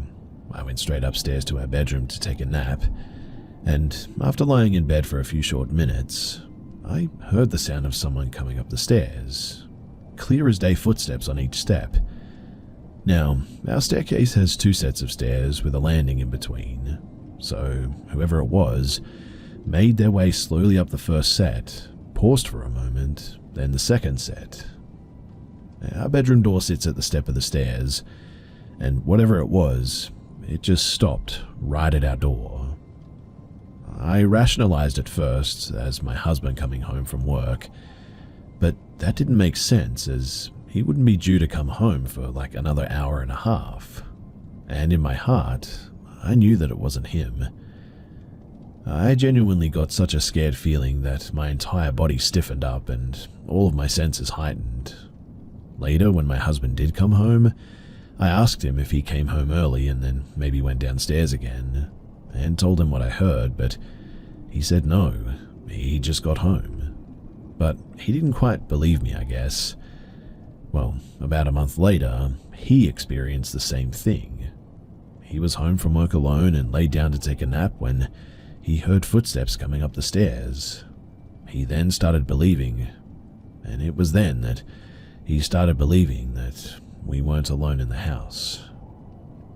We had our baby, a boy, in 2021, and one night I was up breastfeeding him. I used to go downstairs to our living room so my husband could sleep as he went back to work after paternity leave. I'm sitting on my big comfy armchair snuggling our newborn who fell asleep in my arms, when I suddenly hear footsteps upstairs. Clear as day again, footsteps in our upstairs hallway. I freeze and listen carefully, knowing that I didn't hear our bedroom door open, so it couldn't have been my husband. Oddly enough, about 10 minutes later, my husband does get up to use the bathroom, and I call up to him and ask him if he was up before, to which he said that no, he just got up then to go to the bathroom. I was really creeped out. I refused to breastfeed downstairs anymore, and I only did it in our bedroom from then on. The last big thing that happened was my mum, who lives out of state, was coming to visit and babysat for us to give us our first official date night out since having our son. We got home after dinner and my mum looked absolutely horrified. She said that she was sitting on the rocking chair while my son was asleep in her arms when suddenly she heard footsteps outside the bedroom door, and then 3 loud bangs against it, like someone was banging their fists against it angrily. She said that she jumped right up and opened the door to check, but when she did, nobody was there. She then anxiously awaited our arrival back and has been afraid to stay with us ever since then. Since then too, we've experienced little things here and there, but it seems like the activity has died down. My son is older now and has told us that the walls in his room talk to him, which creeped us out a lot, but we chalked it up to an overactive toddler imagination. I'm honestly glad that nothing has really happened since then, as it sincerely freaks me out, and I really, really don't want my son getting scared either. I also want to add one more thing too that may or may not be related to what we have also experienced. One day, a few months ago, we were eating dinner with my son, and out of nowhere he tells us, "I played with Grandpa yesterday." So we assumed that he meant my dad, as my husband's father unfortunately passed away several years ago. And when I asked him what he meant, because we haven't seen my dad in a while, he said, "No, not that Grandpa, my other grandpa." My husband and I looked at each other and asked him what his grandpa looked like, and he said, "He looks like a girl with long hair and he had wings and flew up in the sky." My husband's dad, he was a musician and had long hair all of his life. And I kid you not, we were so freaked out, but also sort of relieved, I guess. Like maybe this ghost or whatever was his grandpa looking out for us. I'm really not sure, but it is one of the craziest things to happen to me ever, and really, I just want it to stop.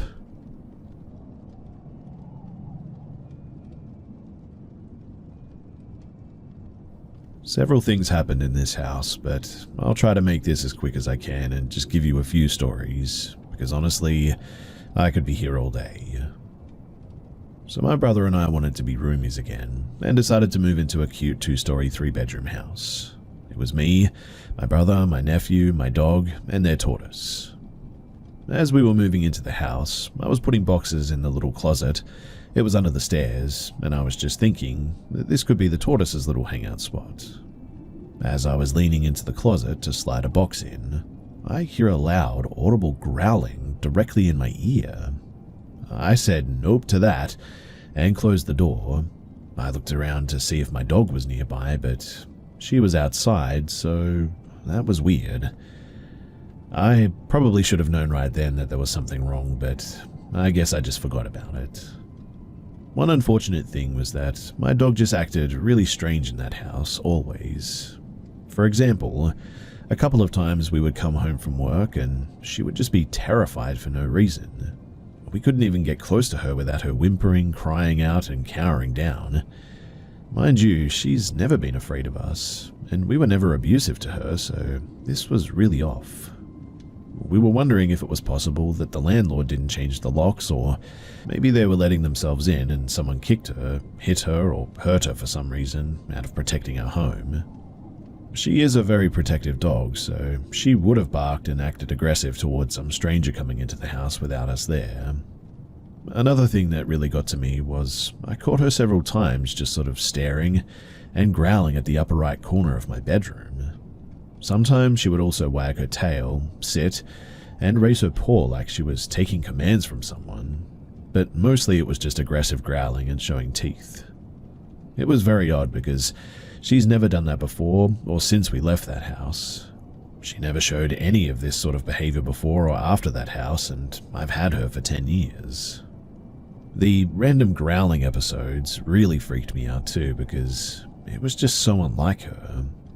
But I tried to tell myself that maybe she was just getting old and her sight was not that great anymore. But one day, my on and off again boyfriend showed up randomly in the middle of the night. We weren't on the best of terms, and I was hesitant, but I allowed him to stay the night because he was drunk and didn't need to drive any more than he already had. I woke up the next day for work and just let him stay there.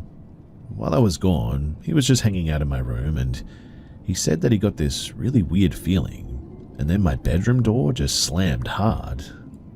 At first I was like, well, there must have been a breeze. But then he explained that after the door slammed, he saw a huge black shadow thing in the upper right corner of my room, and stated that this house was haunted, which was really unlike him. He didn't believe in that kind of thing. I'm sure I went pale when he said that because I never told him anything about my dog's weird growling episodes, and of course it was the exact same spot. Normally, I would have written it off as just maybe a hallucination from alcohol withdrawal or something like that, but him pointing to that spot made me realize that I was dealing with some sort of a psycho demon. And then, one day, I saw it. I was just sitting in my room, and from my room, I could see the wall and the banister of the stairs. And I got this weird feeling, which I assume was what my ex-boyfriend felt that day, like when you get bad news and your heart drops to your stomach.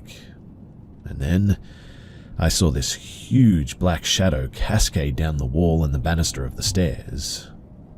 I just sat there in complete terror, watching this thing come down the wall toward me.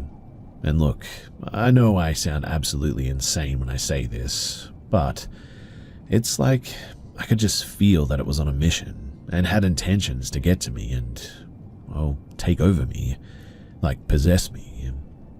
I was horrified, but I went into fight mode. I wasn't a religious person and I had no idea what the heck I was doing.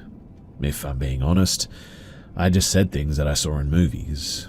I started saying things like, "You're not welcome here. Only love and light are welcome in this home. The power of Christ commands you to leave." And when I began saying that last part, again, it was like I could feel its fear and hesitation, and it started slinking back up the wall the same way that it had come down. A few other things to note too is that all of us, even the dog, were just absolutely depressed in that house. It was like we were all shells of our former selves. We acted different. We had no energy, we had no social life outside of work. I was having suicidal thoughts, and I have never had them before or since then. I was having nightmares constantly. I lost so much weight for no reason at all too. My brother and I were having really heated arguments when we've always gotten along well, and lived together both before and after this house without any issues. We are both very healthy people and never really get sick, but both my brother and I got very sick with very odd illnesses that nobody could diagnose. I was even hospitalized at one point, and the doctors didn't know how to diagnose me. It may seem a bit uneventful to the people listening to this, but man, the scary moments were very scary, but the mental torment for almost 2 years was honestly the worst of it all. It was a daily battle. It's hard to explain, but I think back to that time and I almost want to cry because it's like I can feel the way I felt back then. The depression and horrible negative headspace that I was in, almost like a messed up case of nostalgia. Thank goodness we were able to cut our lease early and leave.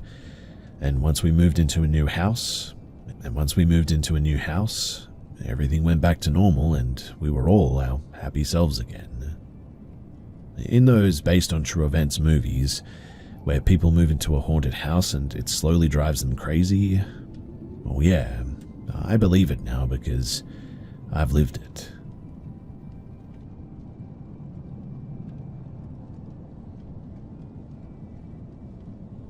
I'll preface this with a question.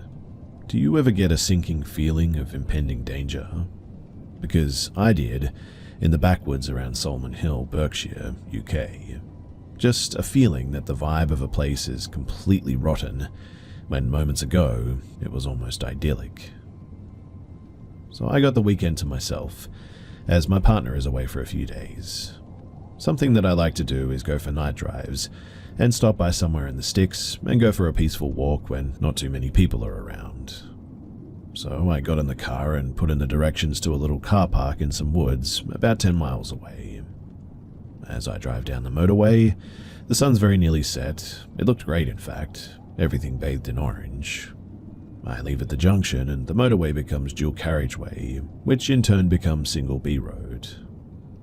I turn off into the lane and pass through the last village before a nice bit of hilly conifer woodland looms large in the twilight.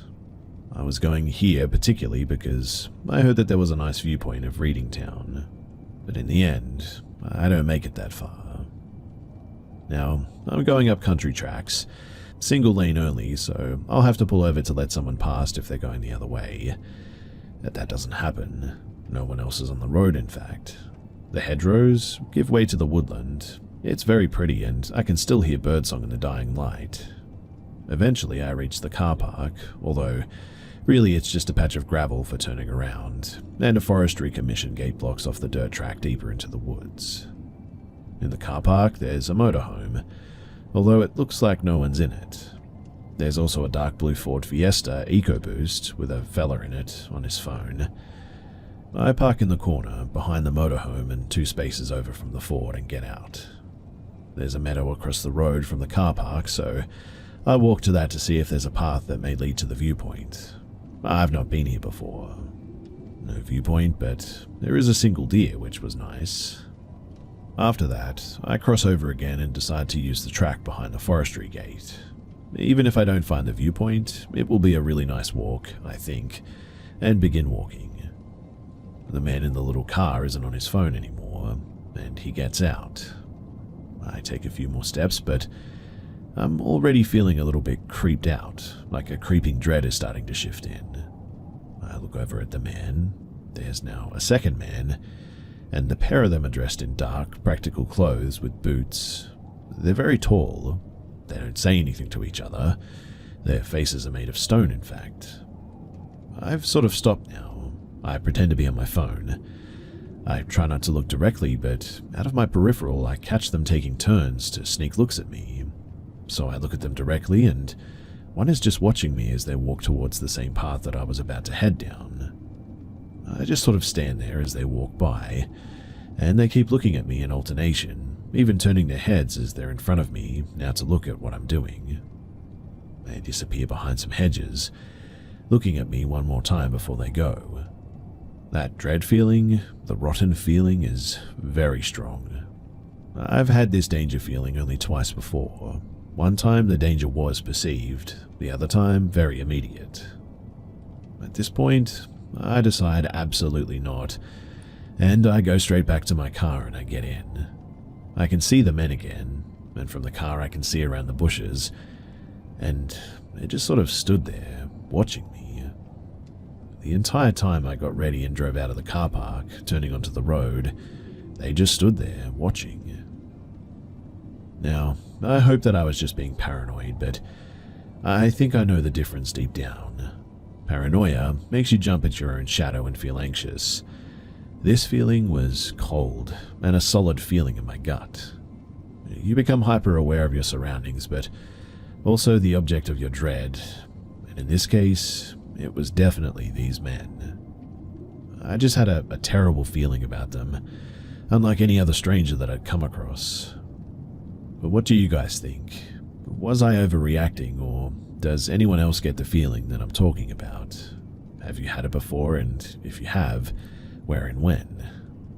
Something about those men just wasn't right, and I'm really glad that I listened to my gut.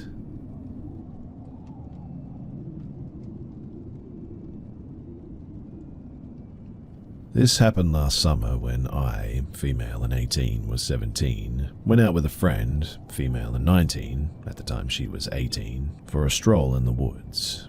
We live near a big forest. So when leaving the forest, I kind of noticed that something was just off. So I turned back and there was a really tall guy, almost 2 meters, standing right behind me, only leaving a little bit of a gap between me and him. He looked very pale, had blue shorts and white stripes on and a dirty white top. He had pretty big and dark eye bags, blondish white hair, and looked like he was in his mid-20s if I had to guess. I instinctively took a step back, and my friend out of panic did the same. The guy stood still and asked us if we were interested in doing, well, you can probably guess, and if we were lesbians, and that he would have some nice friends at his place. My friend, thank God, told him friendly enough that we weren't interested, and the creep turned back without saying anything, and left the way that we took to get out of the woods and walked back in. We took separate ways to get home instantly because of both of us being creeped out. I told my older sister when I got home, and her face turned pale while I was telling her. She asked some questions about the guy, and she told me that this guy sounds like her stalker from school time. Apparently, this guy lived in a little village that was near the woods, and to this day, I've been way too scared to go into the woods there again, even if it is with my friends. I just hope that I never see this guy again in my life, and I also hope that he stays away from my sister.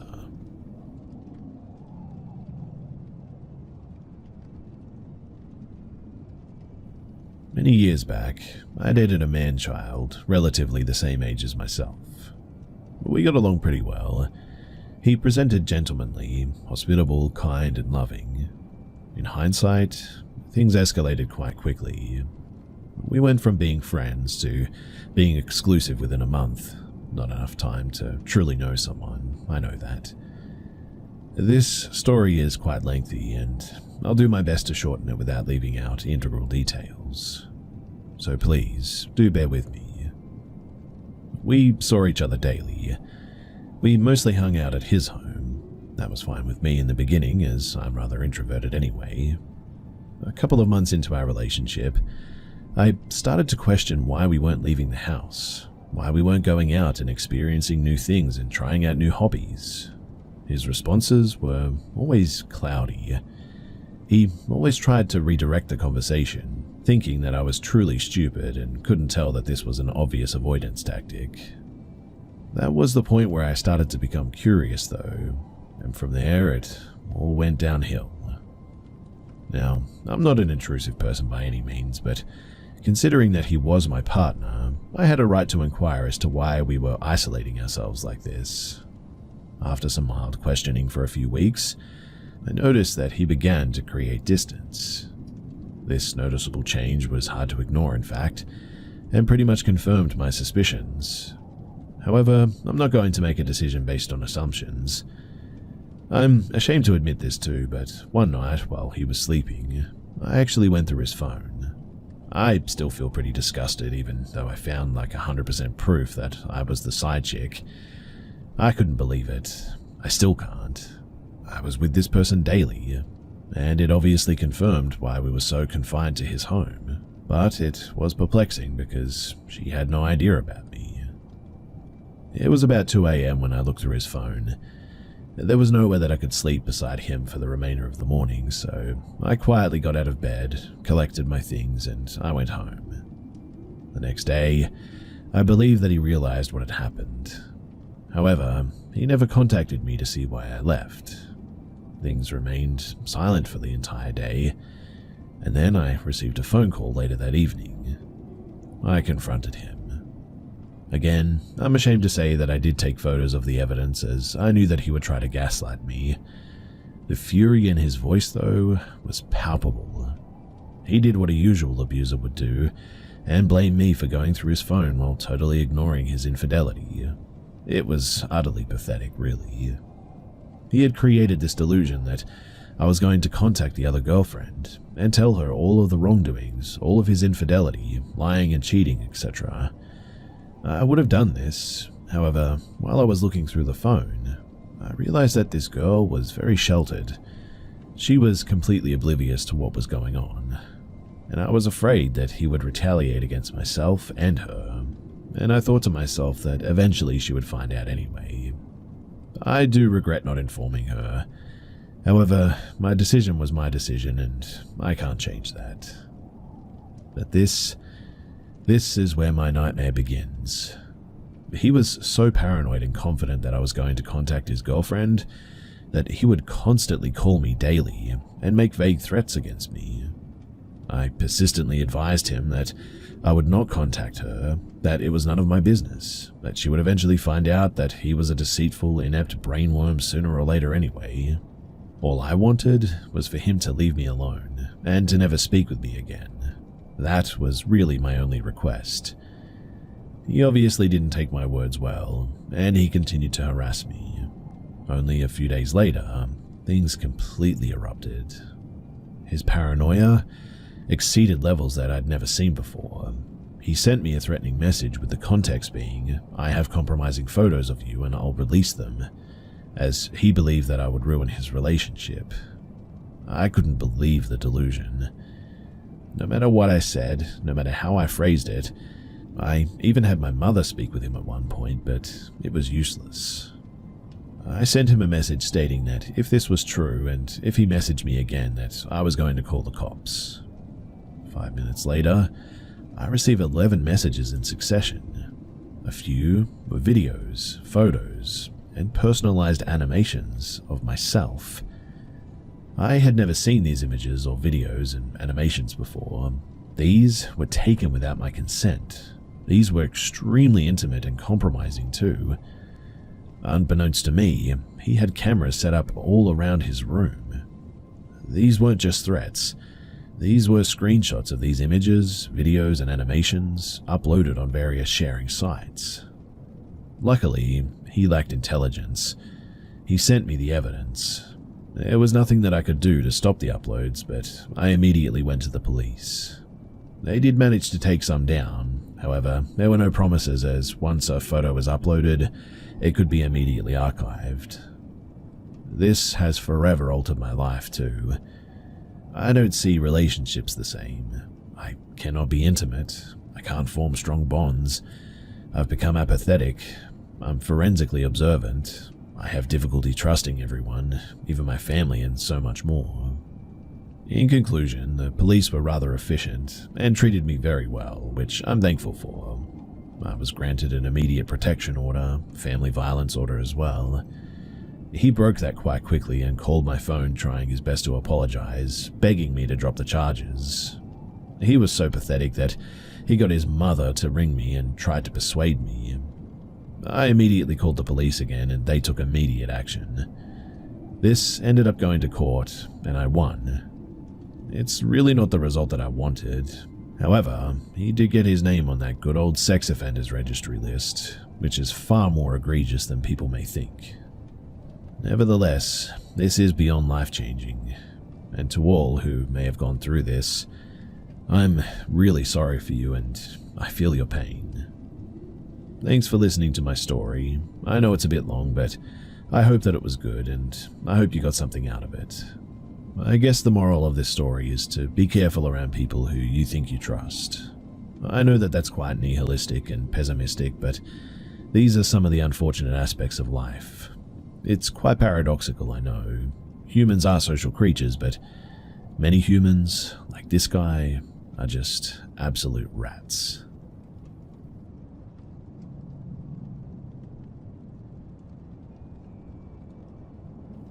So, to start this off, I was deployed to Kadena, AFB, late 2023. I was put into on-base lodging along with another body. After working my shift, I went straight to bed. I was asleep for a solid 4 hours until my roommate woke up to shower. I sleep kind of light, so it did wake me up. At this time, it was probably about 4 in the morning, after checking my phone. He apologized for waking me up, but I told him not to worry about it and to have a good day as he left. At this point, I shift my position and brought the covers over my shoulder. Then, shortly after, my blanket that had been over my shoulders was suddenly pulled back down. I was just about to fall asleep when that happened, so I was still fairly awake, but I ended up texting my buddy, who is an E6 tech sergeant, about what had happened, and he was freaked out for me too. He couldn't believe it, but he knew that I wasn't lying. I then called my wife, since she was awake in the States, to tell her my experience, and she didn't like it at all. She was sort of in disbelief, but also knew that I wouldn't lie about anything like this. I've heard stories about being here and it being haunted, but I never thought that I would ever experience anything like this, and it just had to be one of the freaky things that no one wants to experience, right? To those who have listened to the story, thanks for listening, and for those who have been stationed there, do you have any stories that you want to share? Because I would like to know your experience also, and know that I'm not alone.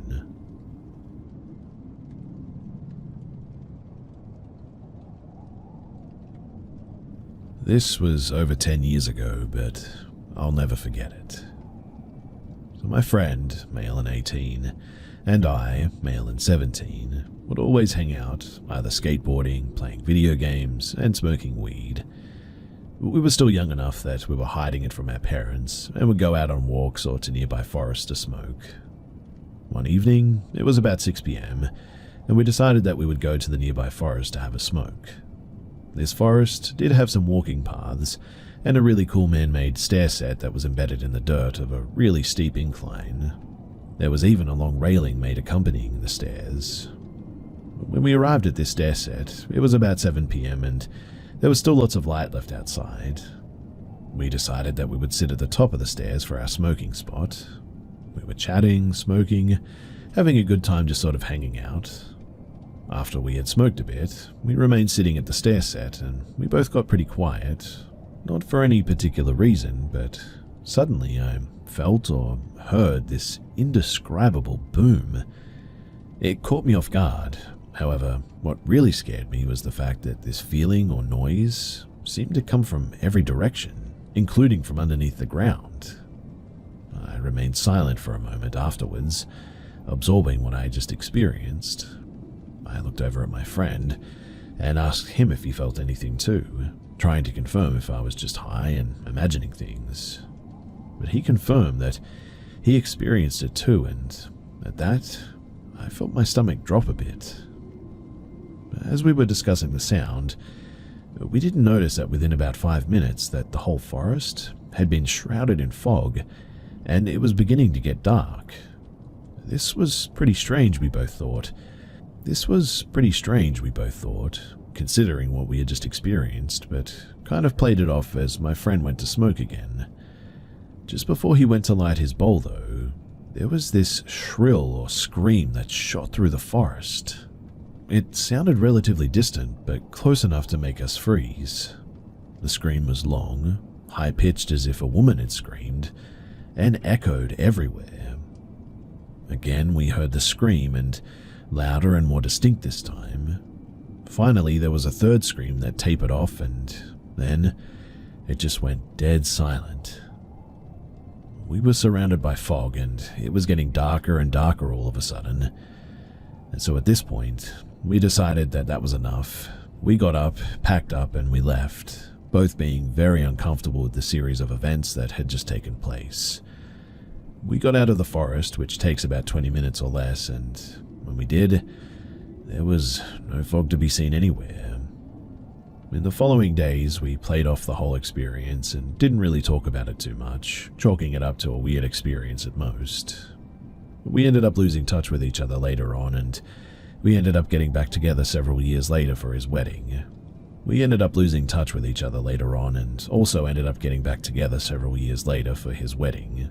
And it was then that I brought up the experience to him, and he remembered it just the same, and we both kind of laughed about it, I guess. It still gave me chills talking about it, and having the confirmation that we both experienced the same thing was very unnerving. But as much as the screams were strange, I'll never forget that boom and the feeling and the noise of it. It felt, I don't know, otherworldly.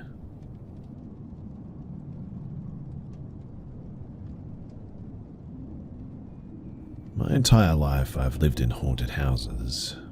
When I was 6, we moved into this nice 6-bedroom house built in the 1900s in the suburbs. When we first moved in, we didn't make a lot of effort to clean out the 2 crawl spaces. We basically just moved more stuff in with it, really. My mum remembers lots of old dolls being in there, though.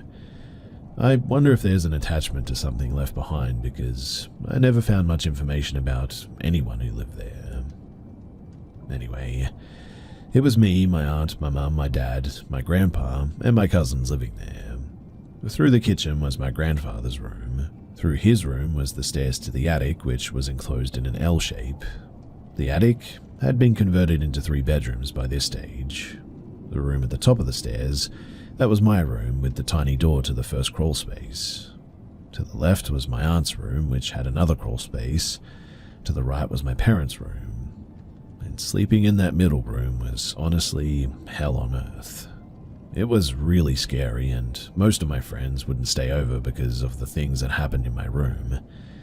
I thought that I was just having nightmares or something because I'd always see a shadow figure beside my bed, but that turned out to not be the case. So once I was playing school with my cat in my room, and it was getting hot, so the attic was very warm. I went into my aunt's closet with the cat because I was pretending that he was in detention. The door had no lock, but for some reason it just got jammed and I couldn't get it open no matter how hard I tried. Me and my cat, we would have died in there for sure after a while because of the heat, but my grandpa came to the rescue and he let me out with no struggle. The rest of the house was bad too.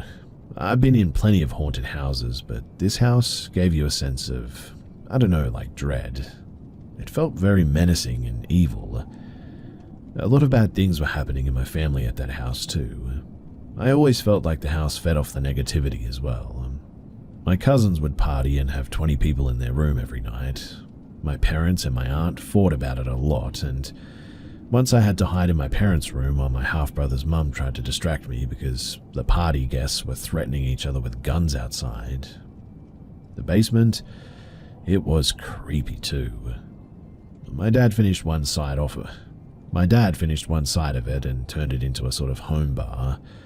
My grandfather had antique statues of clowns down there, and we had a projector down there as well, and the PS2. I would sit down there sometimes and play games. Once the lights turned off on me, I would always run upstairs with this feeling of being chased. Eventually, my grandfather got sick and passed away when I was about 8. My dad needed my grandpa's safe code to take out important documents, and for some reason, all of the adults thought that it would be a good idea to basically do a seance in the attic to try to get the safe code, like ghosts can just spit out numbers like that. So my aunt, my mum and my dad and me took our voice recorder up there. My mum was a member of a local paranormal society at the time, so we asked all of our questions, hear nothing with our ears, and then we walked downstairs. We plugged the recorder into our computer and listened through the recording.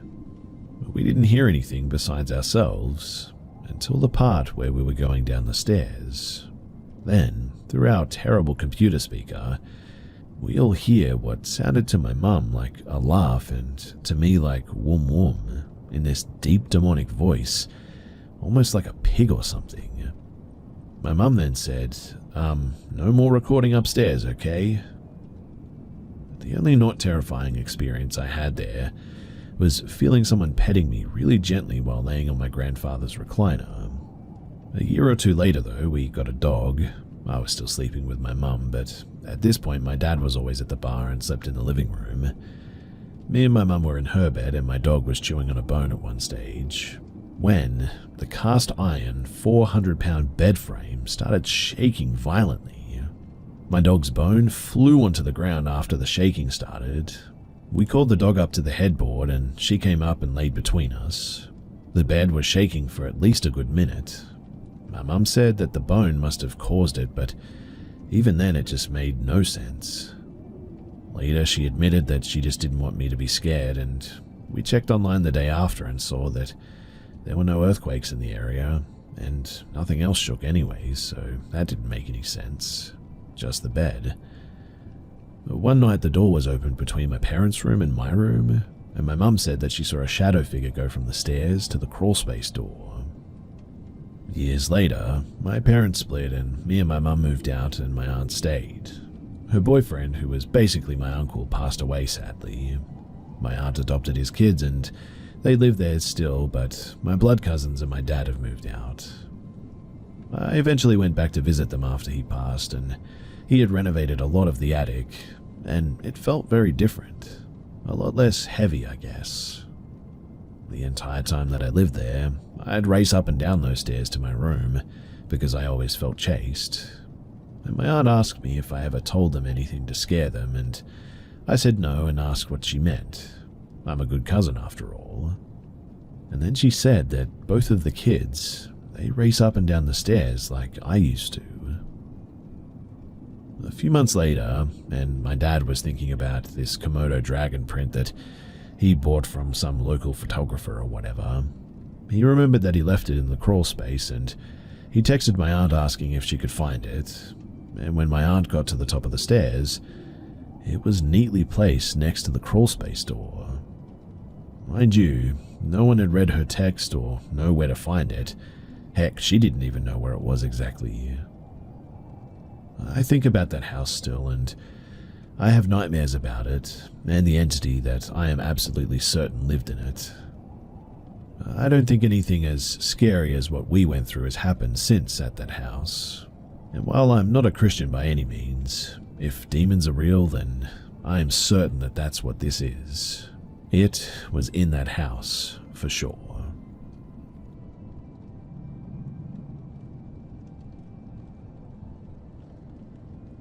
This was in middle school. My teacher was absent one day, and this gym coach was substituting for him that day.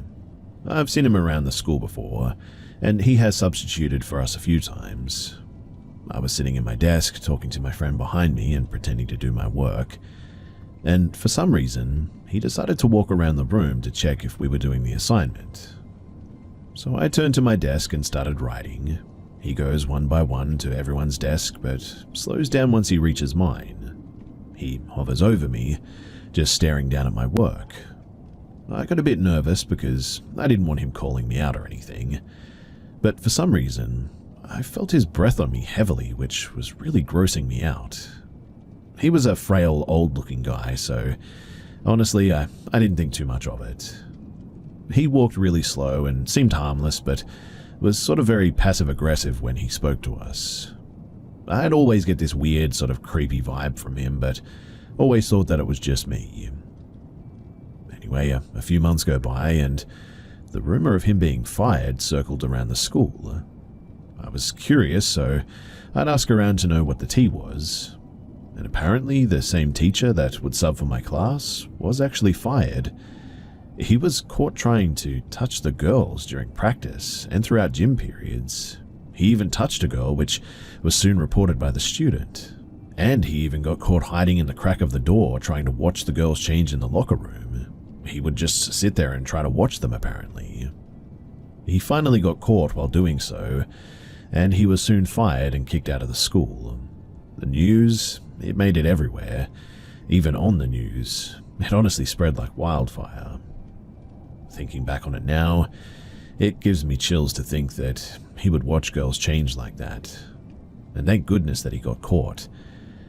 I guess you just never know people's intentions after all.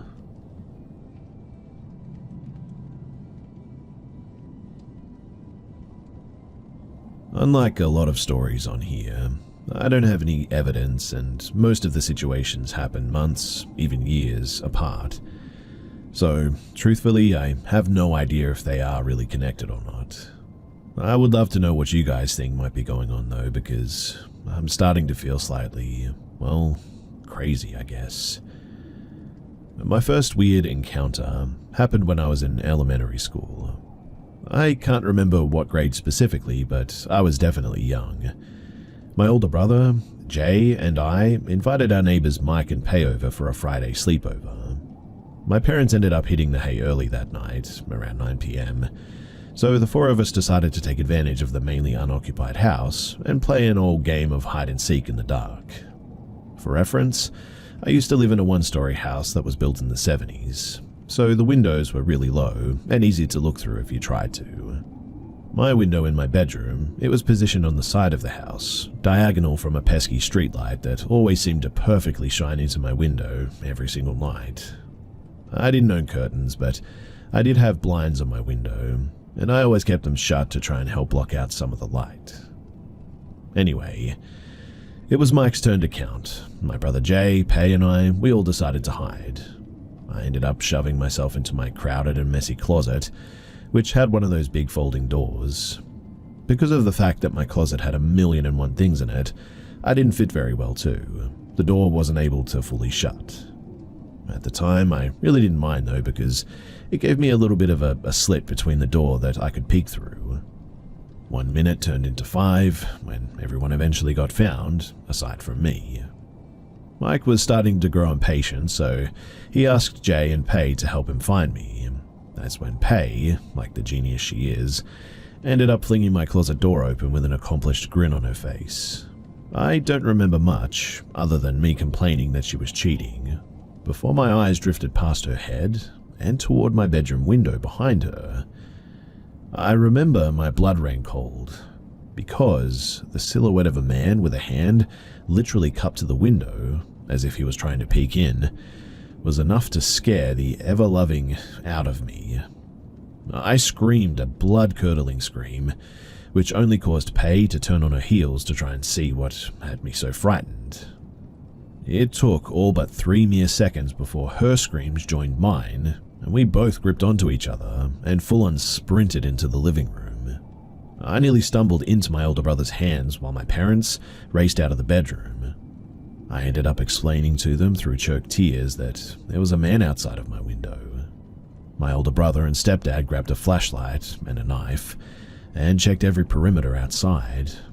They even went as far as checking our surrounding neighbors' backyards and down the street too. But there was nothing. Nobody. Literally, the street was dead quiet.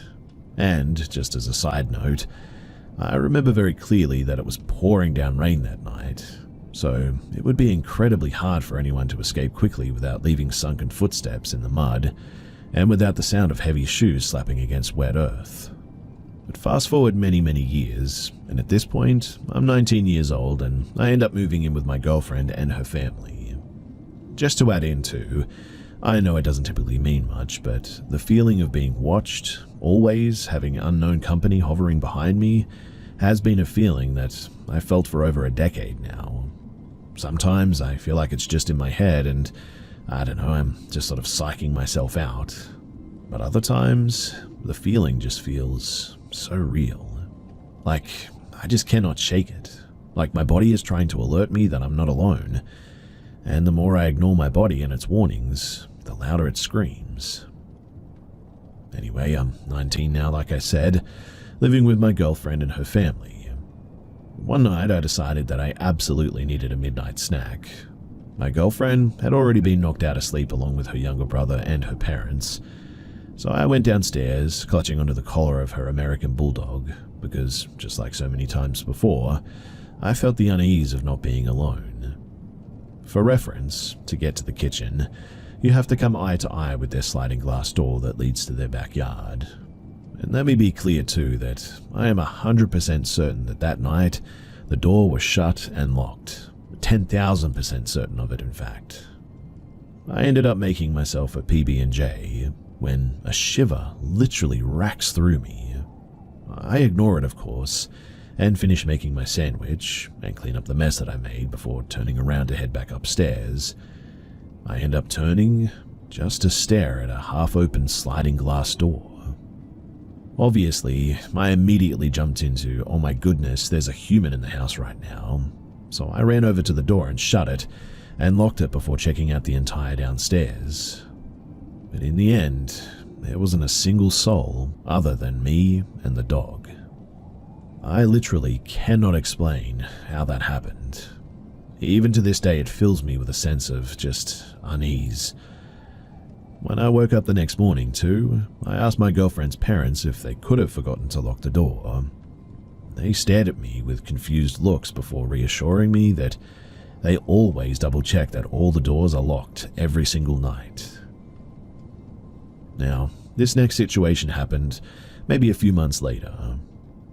My girlfriend and I decided to take a weekend trip back down to my hometown to visit some friends and family. Basically, we joined my one friend at a bonfire that was being hosted at her grandmother's house.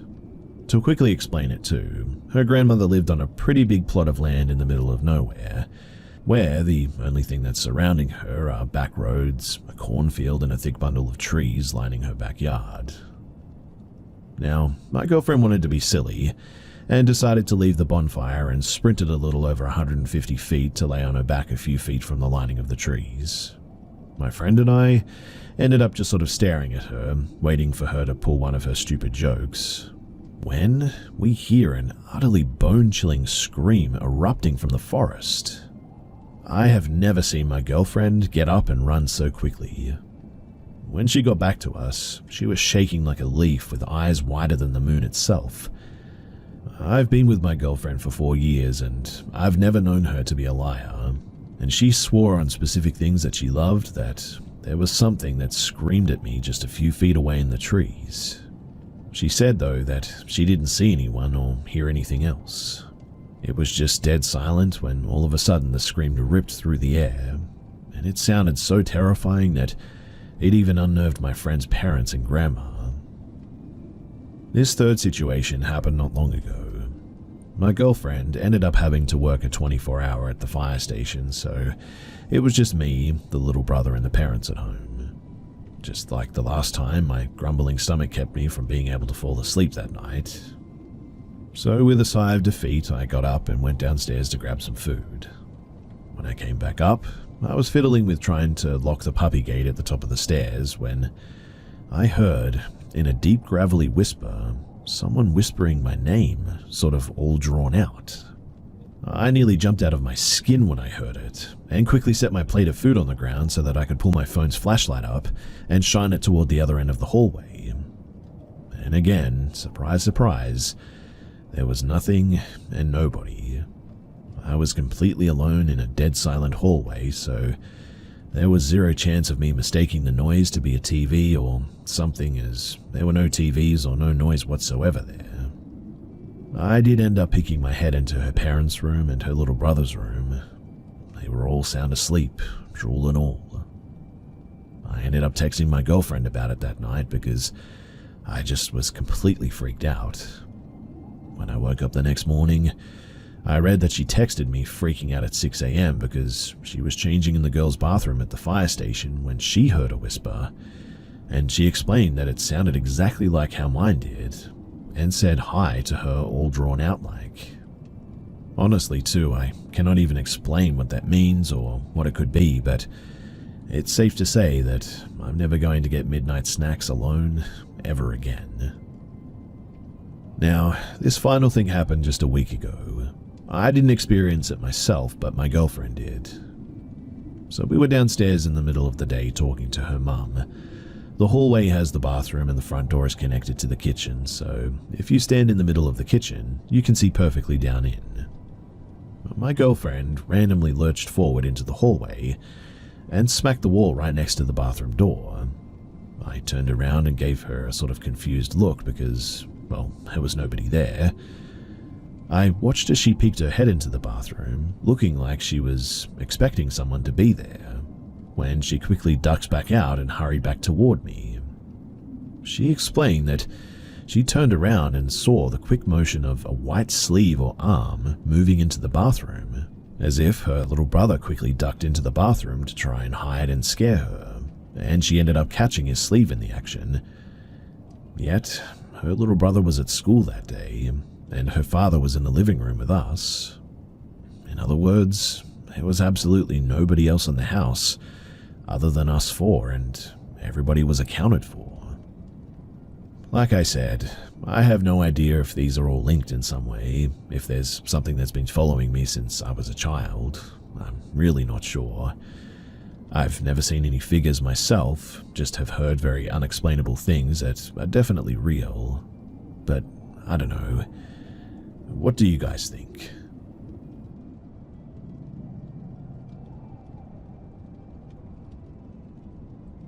I've always had bad luck with entities.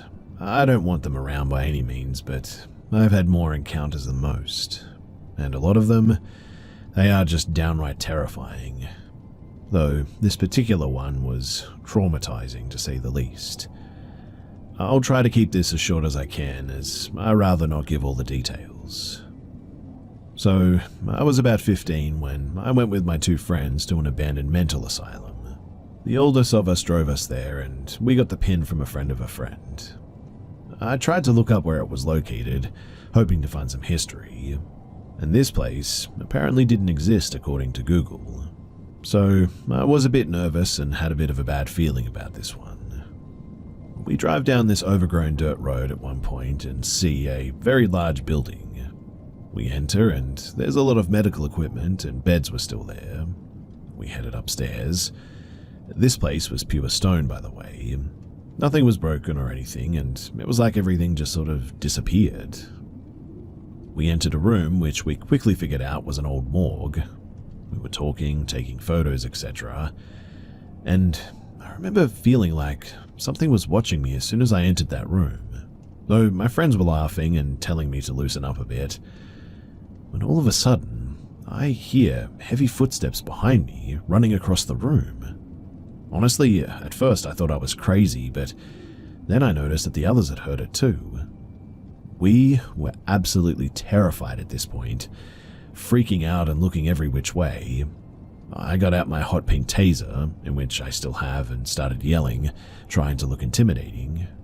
I remember hearing one of the medical machines knock over and my friend screaming, but my eyes could not look away from the door that was completely dark. I remember hearing those heavy footsteps coming toward us at full speed, and then stopping.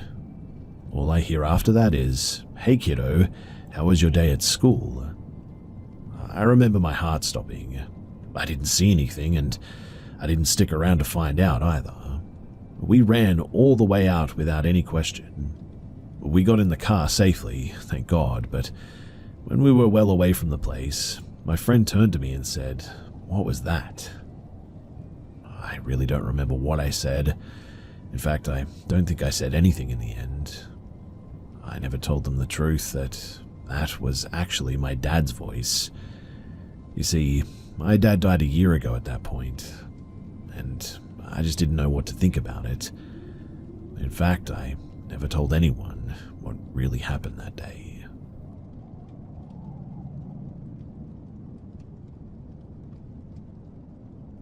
So I've always loved scary stuff, films, books, and games, but never believed in anything paranormal. I'll admit that I'd had some weird stuff happen, but I'd ignore it and shrug it off. I mean, there must be a rational explanation. But then, a few years ago, my friend wanted to do one of those paranormal ghost hunts that was taking place in our local area. I thought, you know what, why not? I've watched loads of TV ghost hunts and all that. It'll probably be fun. And it was for the most part. The building we went to had a really horrible history, but there was a big roaring fire and comfy seats, and the atmosphere was cozy rather than scary. They even fed us loads of tasty food as well. It felt like we had gathered around to tell scary stories. Honestly, I never felt frightened once. A couple of strange things happened, and a spirit box clearly said my name, but that definitely wasn't evidence of the paranormal. I put it down to coincidence. In the middle of the night, the investigators got a Ouija board out though and asked for some volunteers. My friend and another person in the group wanted to do it, so I decided to join too. It started spelling out words almost immediately too, and I didn't pay much attention to what it said because I was so focused on watching the other two to catch them out moving the pointer. I wasn't moving it, so obviously it had to be one of them. Except, I was paying such close attention that I realized that there were times only my finger was touching the pointer and it still moved. I didn't understand how and asked to look at the board at the end because I was convinced that there must be magnets or something on there. As soon as it was done, out of nowhere I realized I was really tired, just totally exhausted. One of the people in charge of the group, who said that he was a psychic, seemed really concerned, and I had to reassure him I just wasn't used to being up that hour. I'd been up since before 6 a.m. and it was now 4 a.m.-ish, so I just wanted my bed and chose to leave early. I got home, gave my dog some attention, and I went to sleep. But it was the next morning that I heard some weird noises that seemed to be coming from the door when I was in the bathroom. I thought it was quite weird, but I just sort of ignored it. Probably a draft or vibration from somewhere. I went into my bedroom and started getting dressed for the day. Heard my dog being silly on the other side of the bed behind me. He was a GSD and very big, so he was making quite a bit of noise. Sounded like he was digging under my bed, in fact. I turned around to talk to him and see what he was doing, and when I did, he wasn't there. I checked under the bed and all around the room, but nothing. In fact, my dog was downstairs the entire time. This actually freaked me out because I definitely know what I heard. Over the next couple of weeks, too, I checked for mice because, what else could it have been? This is when smaller things started to happen, though. From stuff like being certain I saw something move on the other side of the room in the corner of my eye, to strange noises. Sometimes things would just fall.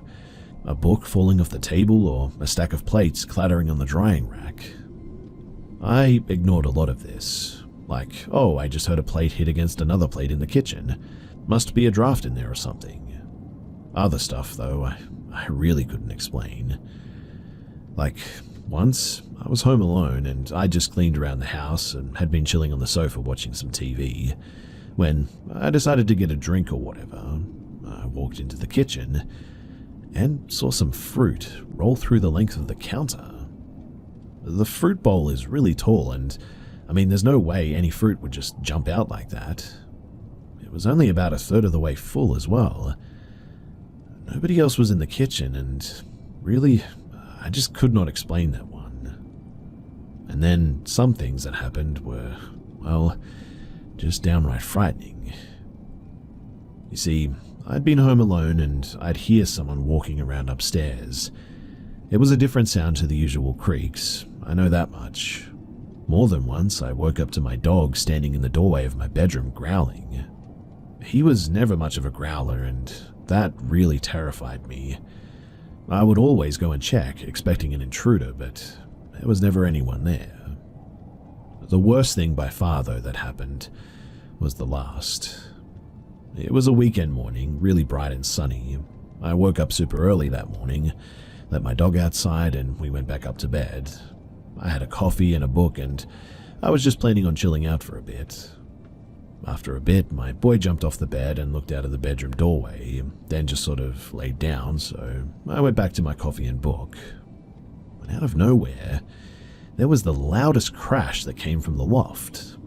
I jumped, my dog jumped up, and then it sounded like something was falling down the loft staircase. There was noise of running up and down the stairs, and honestly, it was like all hell broke loose. I could have sworn, based on the noise, that there were at least 20 people up there just throwing things as hard as they could off the floor and the walls, kicking things and running around like crazy. I could hear things smashing, and it went on for a while as well. I was absolutely mortified and terrified, and I could have sworn that there were people up there. I heard running on the stairs but couldn't see anyone, and when it stopped, neither of us dared move. I didn't take my eyes off the stairs, and eventually I went up with my phone ready to call emergency services, but there was nobody there, and the weirdest thing was, there was nothing out of place. Honestly, I have no explanation for any of that. I shared this elsewhere, and someone reached out and told me to ignore it as best as I could and it would go away. And it did, and this was years ago. I'm in the same house though, and recently, I've had a few more weird experiences happen that has left me feeling unsure whether or not it's actually gone or not. I have read somewhere that weird experiences can restart any time, and that honestly really freaks me out.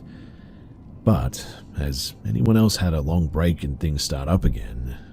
The stuff that happened before just doesn't even seem real to me, but I know what happened. I don't want it to come back, and if there's something that I can do, then honestly, please do share with me, because this is all just a bit too much.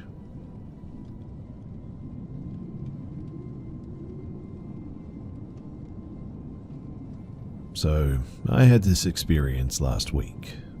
I won't go into too much detail, but my brother, his wife and son were going out for a meal at a well-known buffet in London. Before leaving, they said their goodbyes, etc. Nothing strange there, until the doorbell rang and he came back an hour or so later, which I immediately felt odd about, as the drive to the buffet place is at least 30 minutes minimum, meaning that they would have to drive 30 minutes each way and only eat for 30 minutes. I didn't question it at first. My brother came in when I opened the door and said that he was full, and it looked like he was waiting for his wife and son to come in from the car. Well, so it seemed. Anyway, I turned around and went upstairs back to my room. About 20 minutes later, I got a WhatsApp message from my brother telling me that he's finishing up dessert and will be leaving in 20 minutes. I assumed that he was going out again elsewhere for dessert, as I guess the buffet dessert wasn't good enough, so told him to leave the key out when he leaves so that he can let himself back in. And that's where the confusion came in.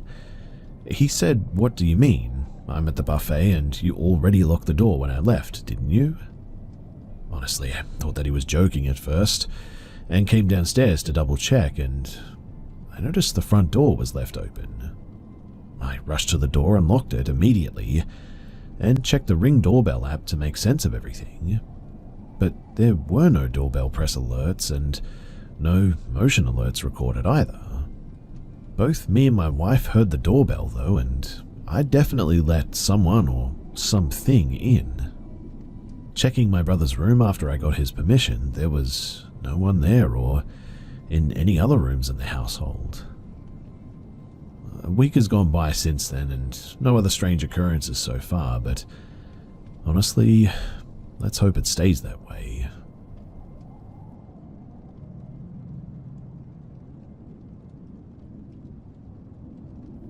This encounter happened a few months ago. For context, I, 18-year-old male, live about 1.5 kilometers away from a shopping center, or just under a mile. The route that I take usually requires me to turn 2 corners and walk straight for the rest of the journey. Although pretty early on in the walk, there is a tall apartment block to the left of the pathway along the main road. I would say it was about 4 or 5 levels, and you had to pass it too. Now, I live in a shady area, and previously the apartment block, it had a case of a stabbing that killed a woman a year before my story takes place. I even witnessed the cleanup crews hosing the area down when that happened. It was pretty horrific if you ask me. But this caused me to be pretty wary of the area in general. On this day in particular, I needed to go to the shopping center to pick up a couple of supplies. I noticed as I started walking the pathway of the straight road that the sky was pretty dark that evening. It was early in the afternoon, so this meant that a storm was probably on the way.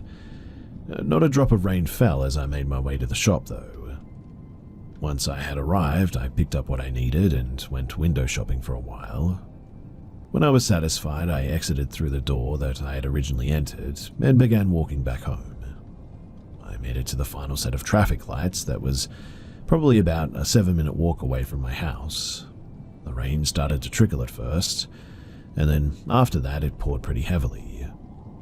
3 minutes later, I could see the apartment block about 20 meters ahead to the right. The rain was still pouring down, and so the visibility wasn't that great. But what I could make out was a man in a dark green poncho. He had the hood of the poncho over his head and a big grin on his face for some reason. As I got closer and closer to him, I didn't like the feeling that I was getting. All of a sudden, too, he reached his arms out almost as if he was attempting to bring me into his embrace, keeping that same smile he had before. The man was about 5 meters distance from me when I took the opportunity to cross onto the median strip of the main road. I noticed his glance followed me as I crossed into the middle grassy patch, and even though there was no traffic, he decided not to chase me down and continued walking along the pathway as he kept eye contact with me. Eventually I got inside and he must have left after some time because I didn't see him again. The thought though of what might have happened if I had walked into his arms still frightens me today. Even if he didn't mean any harm and was not trying to grab me, I still didn't like the vibe that I got from this guy. and when I reached the middle of the road, I definitely felt safer and relieved, especially considering that he didn't attempt to follow behind me or whatever. But I don't know, I definitely am going to be keeping my head on a swivel for quite some time after this, because something tells me that this may not be over.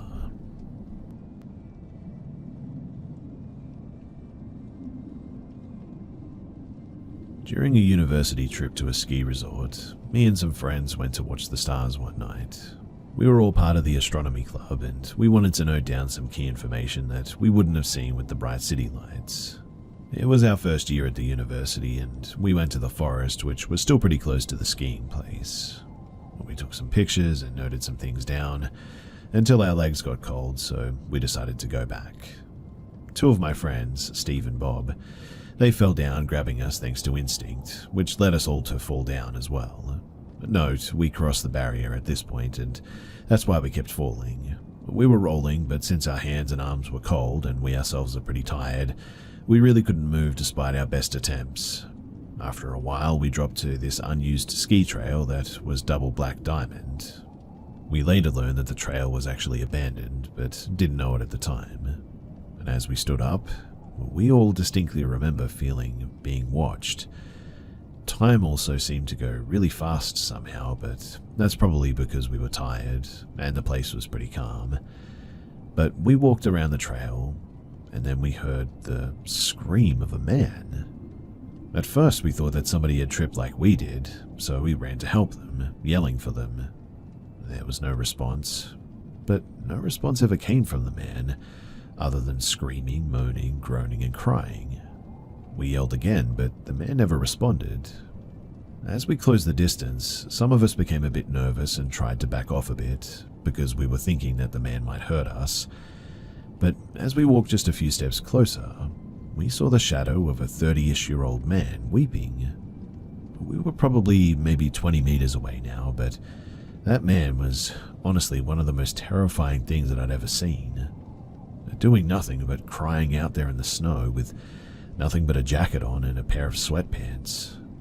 As soon as we saw him, we just booked it as fast as we could, holding back the pain. We spent a good 30 minutes reclimbing that cliff, and when we finished, we quickly ran back to our rooms.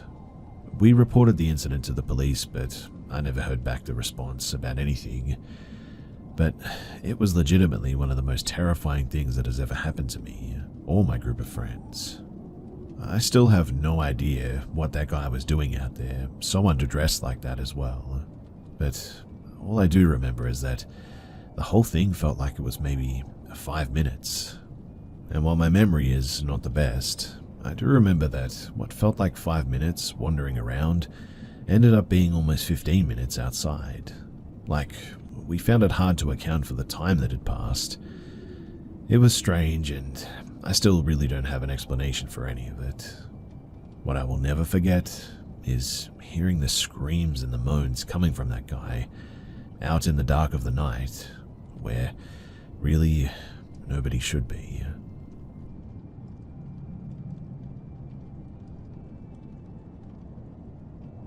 My husband and I have been together since we were 16. We're now 24 with 2 kids, and this all started before I met him. His stepmom came into the picture when he was around 13 and brought with her what my husband described as a satanic book.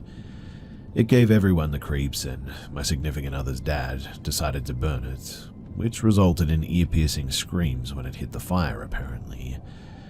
After that, they started experiencing strange activity, such as items being moved. The most unexplainable was a laundry hamper that was found on the top of their roof. His sister also had an experience being woken up to a black figure hovering over her, choking her. Her boyfriend at the time witnessed this too. When my husband and I got together, I spent many nights with him, but whenever I did, I always had a bad feeling over there. But what changed me from a skeptic to a believer was when I placed my phone on the TV stand, and not even a minute later, my significant other and I watched my phone fall from the ceiling in the corner of the room. Anyway, we moved into our first apartment together in 2018. Whatever it was followed us, and the activity went from sparse to almost daily. unexplained footsteps, items not being where they should be, cabinets opening and slamming shut, doors opening and closing. We moved in 2019 and we were followed by whatever this was again. Nothing about the type of activity changed, but this is when it started showing itself to us. The first time, my husband and I were relaxing on the couch, which faced towards our dining area. The kitchen was behind the wall of where we had our TV set up, and I'm really not sure what compelled me to stop our conversation and look in that direction, but what I saw chills me to this day. Peeking out from behind the wall that separates the living room and the kitchen was a shadow figure of a tall man. It stayed long enough for me to get a really good look at it too, and know without a doubt that it wasn't my imagination. As soon as if it noticed that I saw it, it pulled itself back behind the wall though. During that moment, I was more curious than afraid, and I pursued it in fact. But when I got around the corner, there was nothing in the kitchen. When I think about it now, I wonder just how many times this thing was spying on us in fact. And also, why would it pull itself back into the kitchen instead of disappear right there? Did it want me to follow it? In any case, shortly after this incident, my daughter was born. The activity, unfortunately, got worse again. It became a nightly occurrence that her door would open by itself. This also happened during her naps even. Not only was my husband now seeing this figure too, but it also started touching us and even being vocal. One night, while laying in bed, I dropped my phone off the bed, and while leaning down to grab it, I felt a hand stroke my arm. I'd also often feel like my husband was getting into bed with me and hear breathing in my ear, only to roll over to find myself alone. My husband, he also had his foot grabbed one night while playing video games. Night was when most of the activity happened. Our daughter was waking up screaming over 20 times a night. Her doctor said that it was the worst sleep regression that she's ever heard of. We moved again though in 2021. Our very first night being there, I was unpacking in the kitchen while my husband was putting our daughter down for bed. I turned around to see a huge shadow of a man go from one end of the kitchen to the other and disappear.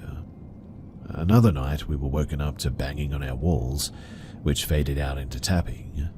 This was a wall that separated our room from our daughter's room. My husband decided to tap back at that point, and the tapping would repeat every pattern that my husband did. We let our daughter sleep in our room that night, and when we woke her up, she pointed to the doorway and told us that there was a man there. We moved again in 2022, our current residence, and I'm not sure what has changed, but the activity comes and goes now. Sometimes there will be very little activity for months, and then it's a sort of rush of seeing figures, doors opening and closing in front of us, etc. I can say that this activity does pick up during stressful times. Our daughter is now 4 and will occasionally bring up the shadow that visits during the night. It's never harmed us, which I'm thankful for, and we've lived with this for so long that it's more like a noisy roommate at this point. But my question is, do we continue to coexist, or should we get answers and try to remove it? Should we ignore it, or should we do something about it? What do you think?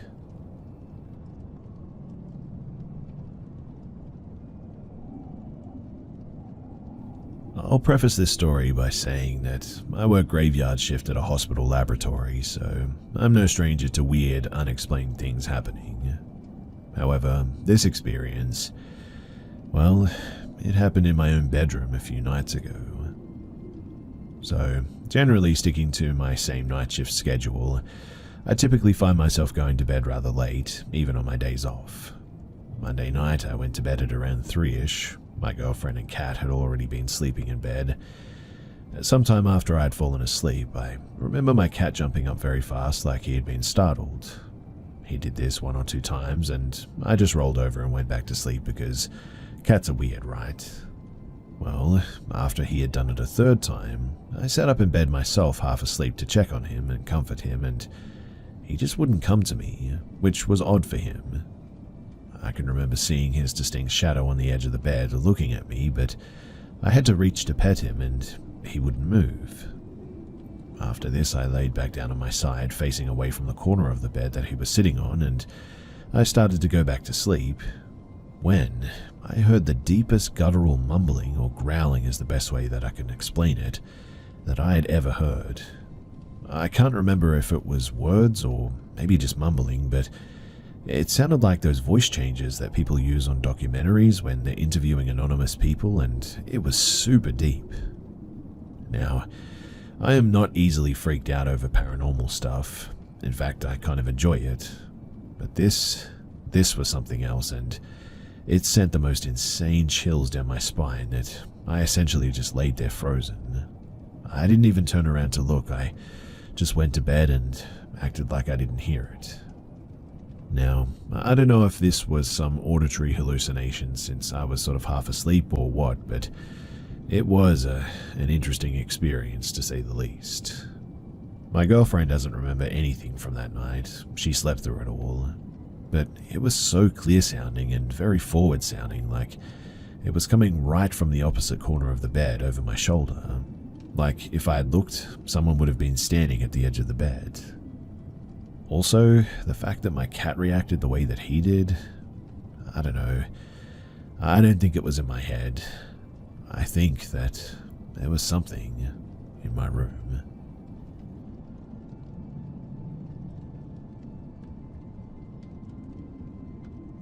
So in case anyone has heard or experienced something similar to this happened around 2005 to 2009 in San Diego, California. I don't quite remember exact age at the time, but it happened when I was probably like 9 to 12 years old. So it was a boring night, so my mom, little sister, and I decided to go to Walmart just to get out of the house. This particular Walmart shares the same parking lot as a Kohl's or Target, and as we are walking around in our PJs in the store, a lady approached us and complimented my sister and I for being so cute and pretty. She proceeded to say that she works for a TV network, and her job is to scout or cast families for their reality show. She asked if our dad was in the store with us, and even though we didn't have a dad, I lied and said that he's at home for my mum who doesn't speak English.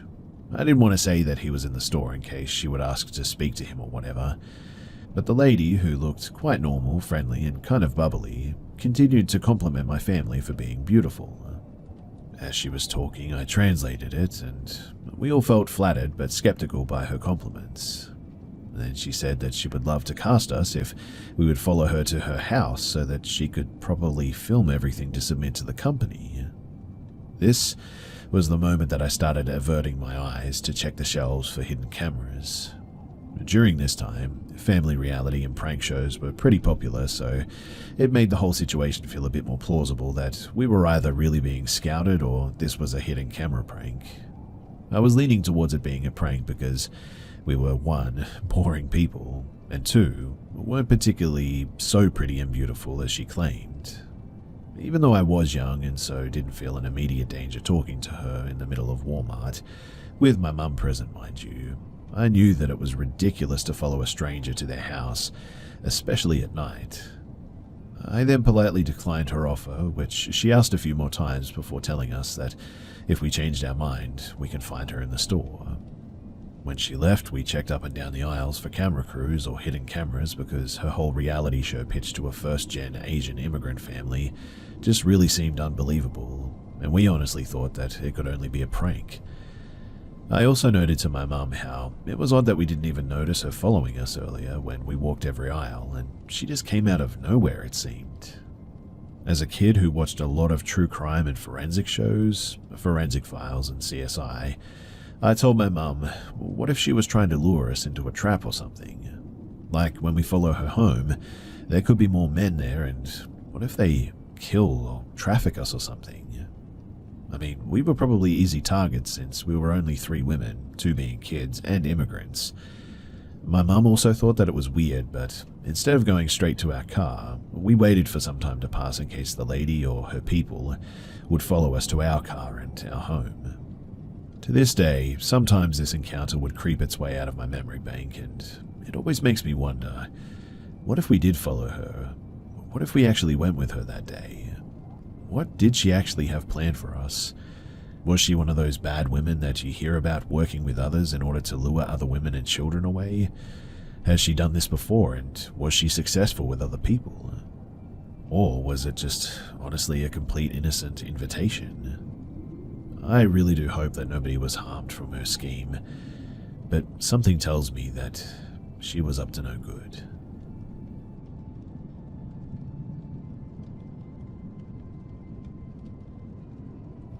I was 15 years old, living in a medium-sized city in North Florida, about 60,000 people, but some areas were really spread out and rural. Don't think of it like New York City or anything, more like a lot of houses spread out over a huge area and condensed shopping centers. But I was a bit of a punk that my parents had a hard time controlling at the time, so that meant that I basically snuck out constantly and was always riding my bike around the city all hours of the night with my friends, fighting and constantly causing trouble. For reference, I was probably 5'10" and 150 pounds. My next door neighbors, they were my best friends. Their names were Nick and Tim. Nick was younger than us and about 5'5" and 140 pounds. Tim was 5'8" and easily 210 though. Nick and Tim were brothers only a year or so apart. On that night, Tim had texted me around 1 a.m. asking me to ride bikes with him and his brother to his girlfriend's house so that he could get lucky. I remember being hesitant because of how long the bike ride was. I just looked it up and it was like 10 miles from my house to her street. But Tim, he begged and begged me until I just agreed. Our city had a curfew, meaning that any police in the area that saw you and assumed you were a minor would stop you and possibly issue you a ticket and bring you home. That meant that we had to be careful about being seen by cars going by. Well, the bike ride to her house went by without any issues. We took our time, joked around, smoked a little bit, and we genuinely just enjoyed the ride together. We ran out of what little weed that we had on the way and finally got to his girlfriend's house. After what felt like an hour, Tim snuck around the back to go in and Nick and I just sat on an electrical box and talked. Maybe 30 minutes went by and Tim triumphantly snuck out of the house bragging about his time in there and says that we should head out. Annoyed though at how long it took and nearly sober, we both agreed. The first mile of the ride went by smoothly, but then things just changed. You see, we had just passed a decent-sized shopping center, closed, and a church. We rode by it slowly in zero rush. After we passed it, it led to a long stretch of road with woods and canals on each side. It had 2 lanes on each side, separated by palm trees and landscaping in the middle, sidewalks on both sides, and on the right side another road connects to the parkway. We were riding on the right-hand sidewalk, and off in the distance we saw a very tall older man wearing a yellow raincoat and a large backpack. He was walking back and forth on the sidewalk under a streetlight on the corner of the parkway and the side street. We all went silent as we got closer. I don't think he could have seen or heard us, as there were no lights over us and there were sprinklers going off in the median that sort of muffled the noises. But I remember hearing him dragging his feet across the ground and mumbling. He was dragging his feet almost like he was trying to brush away the concrete to find something underneath it or something. The mumbling was incoherent and frantic, and honestly, it made my heart sink and my stomach knot up a bit. I couldn't understand anything that he was saying, and the only way to go and get home was to go by him. Nick said, "Yo, let's cross the street and get onto the other sidewalk." Tim and I agreed. I remember this so distinctly too, because we crossed the landscape median and a jet of sprinkler water hit me directly in the face and got me into my mouth and my eyes, and it smelled like sulfur and tasted horrible. But on the other side, we could hear the mumbling and the scraping of his feet clearer. I could now see more details about him, and he was smoking a cigarette and was probably 6'5", had on a huge green backpack, was extremely skinny, had long grey hair, was wearing combat boots and blue ripped jeans, and he also had a full white beard. He didn't seem to notice us until we were directly across from him. We all had our eyes locked onto his direction when he suddenly stopped walking, talking and scraping his feet, looked up from the ground, and let out what I can only describe as the most god-awful screech that I had ever heard. It was like he tried to say 100 words at once. None of us knew what he tried to say, but after the initial scream, I could make out what the F are you doing. It startled us. I mean, we were now 25 yards away from him when he screams, "What are you looking at?" I was a foolish teenager. I piped up to saying something smart, and Tim riding next to me grabbed onto me and said, "Don't say anything." So I didn't, and in hindsight, I'm actually really glad that I didn't. He kept screaming in our direction, and we kept riding. The further we rode, the fainter the screaming got, and then it stopped. We crossed the street again to the other side and made it about a mile down the road, all of us on edge now. We glanced over our shoulders constantly to make sure that he wasn't following us. We talked briefly about it, how strange it was, etc., but we were glad that it was over with. Or so we thought at least. Now, Nick and Tim were riding in front of me when I thought that I heard something behind me. I turned around and there he was, maybe only an arm's length away from me, headed directly for me. The yellow raincoat hood was pulled up over his head and buttoned now. This guy was standing up on his mountain bike, pedaling as hard as he could. We locked eyes and he started screaming at us. I mean, absolutely screaming at the top of his lungs. He screamed, not words, not any language, but just a constant scream as loud as he could. I have chills writing about this even now as a 25-year-old grown man with a wife and a kid. If someone ever illustrated that image and I saw it, I probably would have a panic attack, to be honest. But I screamed he's right behind us, stood up pedaling as hard as I could. I think we all did. And he was right behind us the whole time, screaming.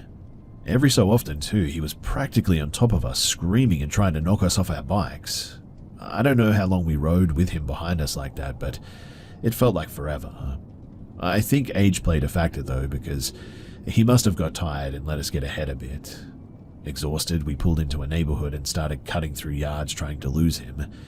We jumped off our bikes and all just decided that if he's still chasing us, we're going to make our stand together and fight. It was honestly like a hive mind decision too, all too tired to keep running. It was just our only option, really. So we stood there and we waited for him, but he just never came. I don't even remember hearing him. I still can't recall when we actually lost him too. In any case, I called my house phone, waking both my parents up in the process, and told my dad about the situation. He told me to get home and then they'd figure it out. I asked to talk to my mum and she yelled at me on the phone and refused to come and pick us up as I stood in the middle of the street, hoping that this crackhead didn't come and kill us all. I get home eventually with Nick and Tim in tow, and they asked if they could crash in my room. Of course, I said yes. I wasn't about to send them back out there. We all still had some really weird feelings about that night, and I guess we just never really spoke about it again after that. I don't know why that was, but I also don't know what he wanted. He was most probably on drugs or something, but it makes me wonder if he would have robbed us, or perhaps something worse if he had actually kicked us off our bikes.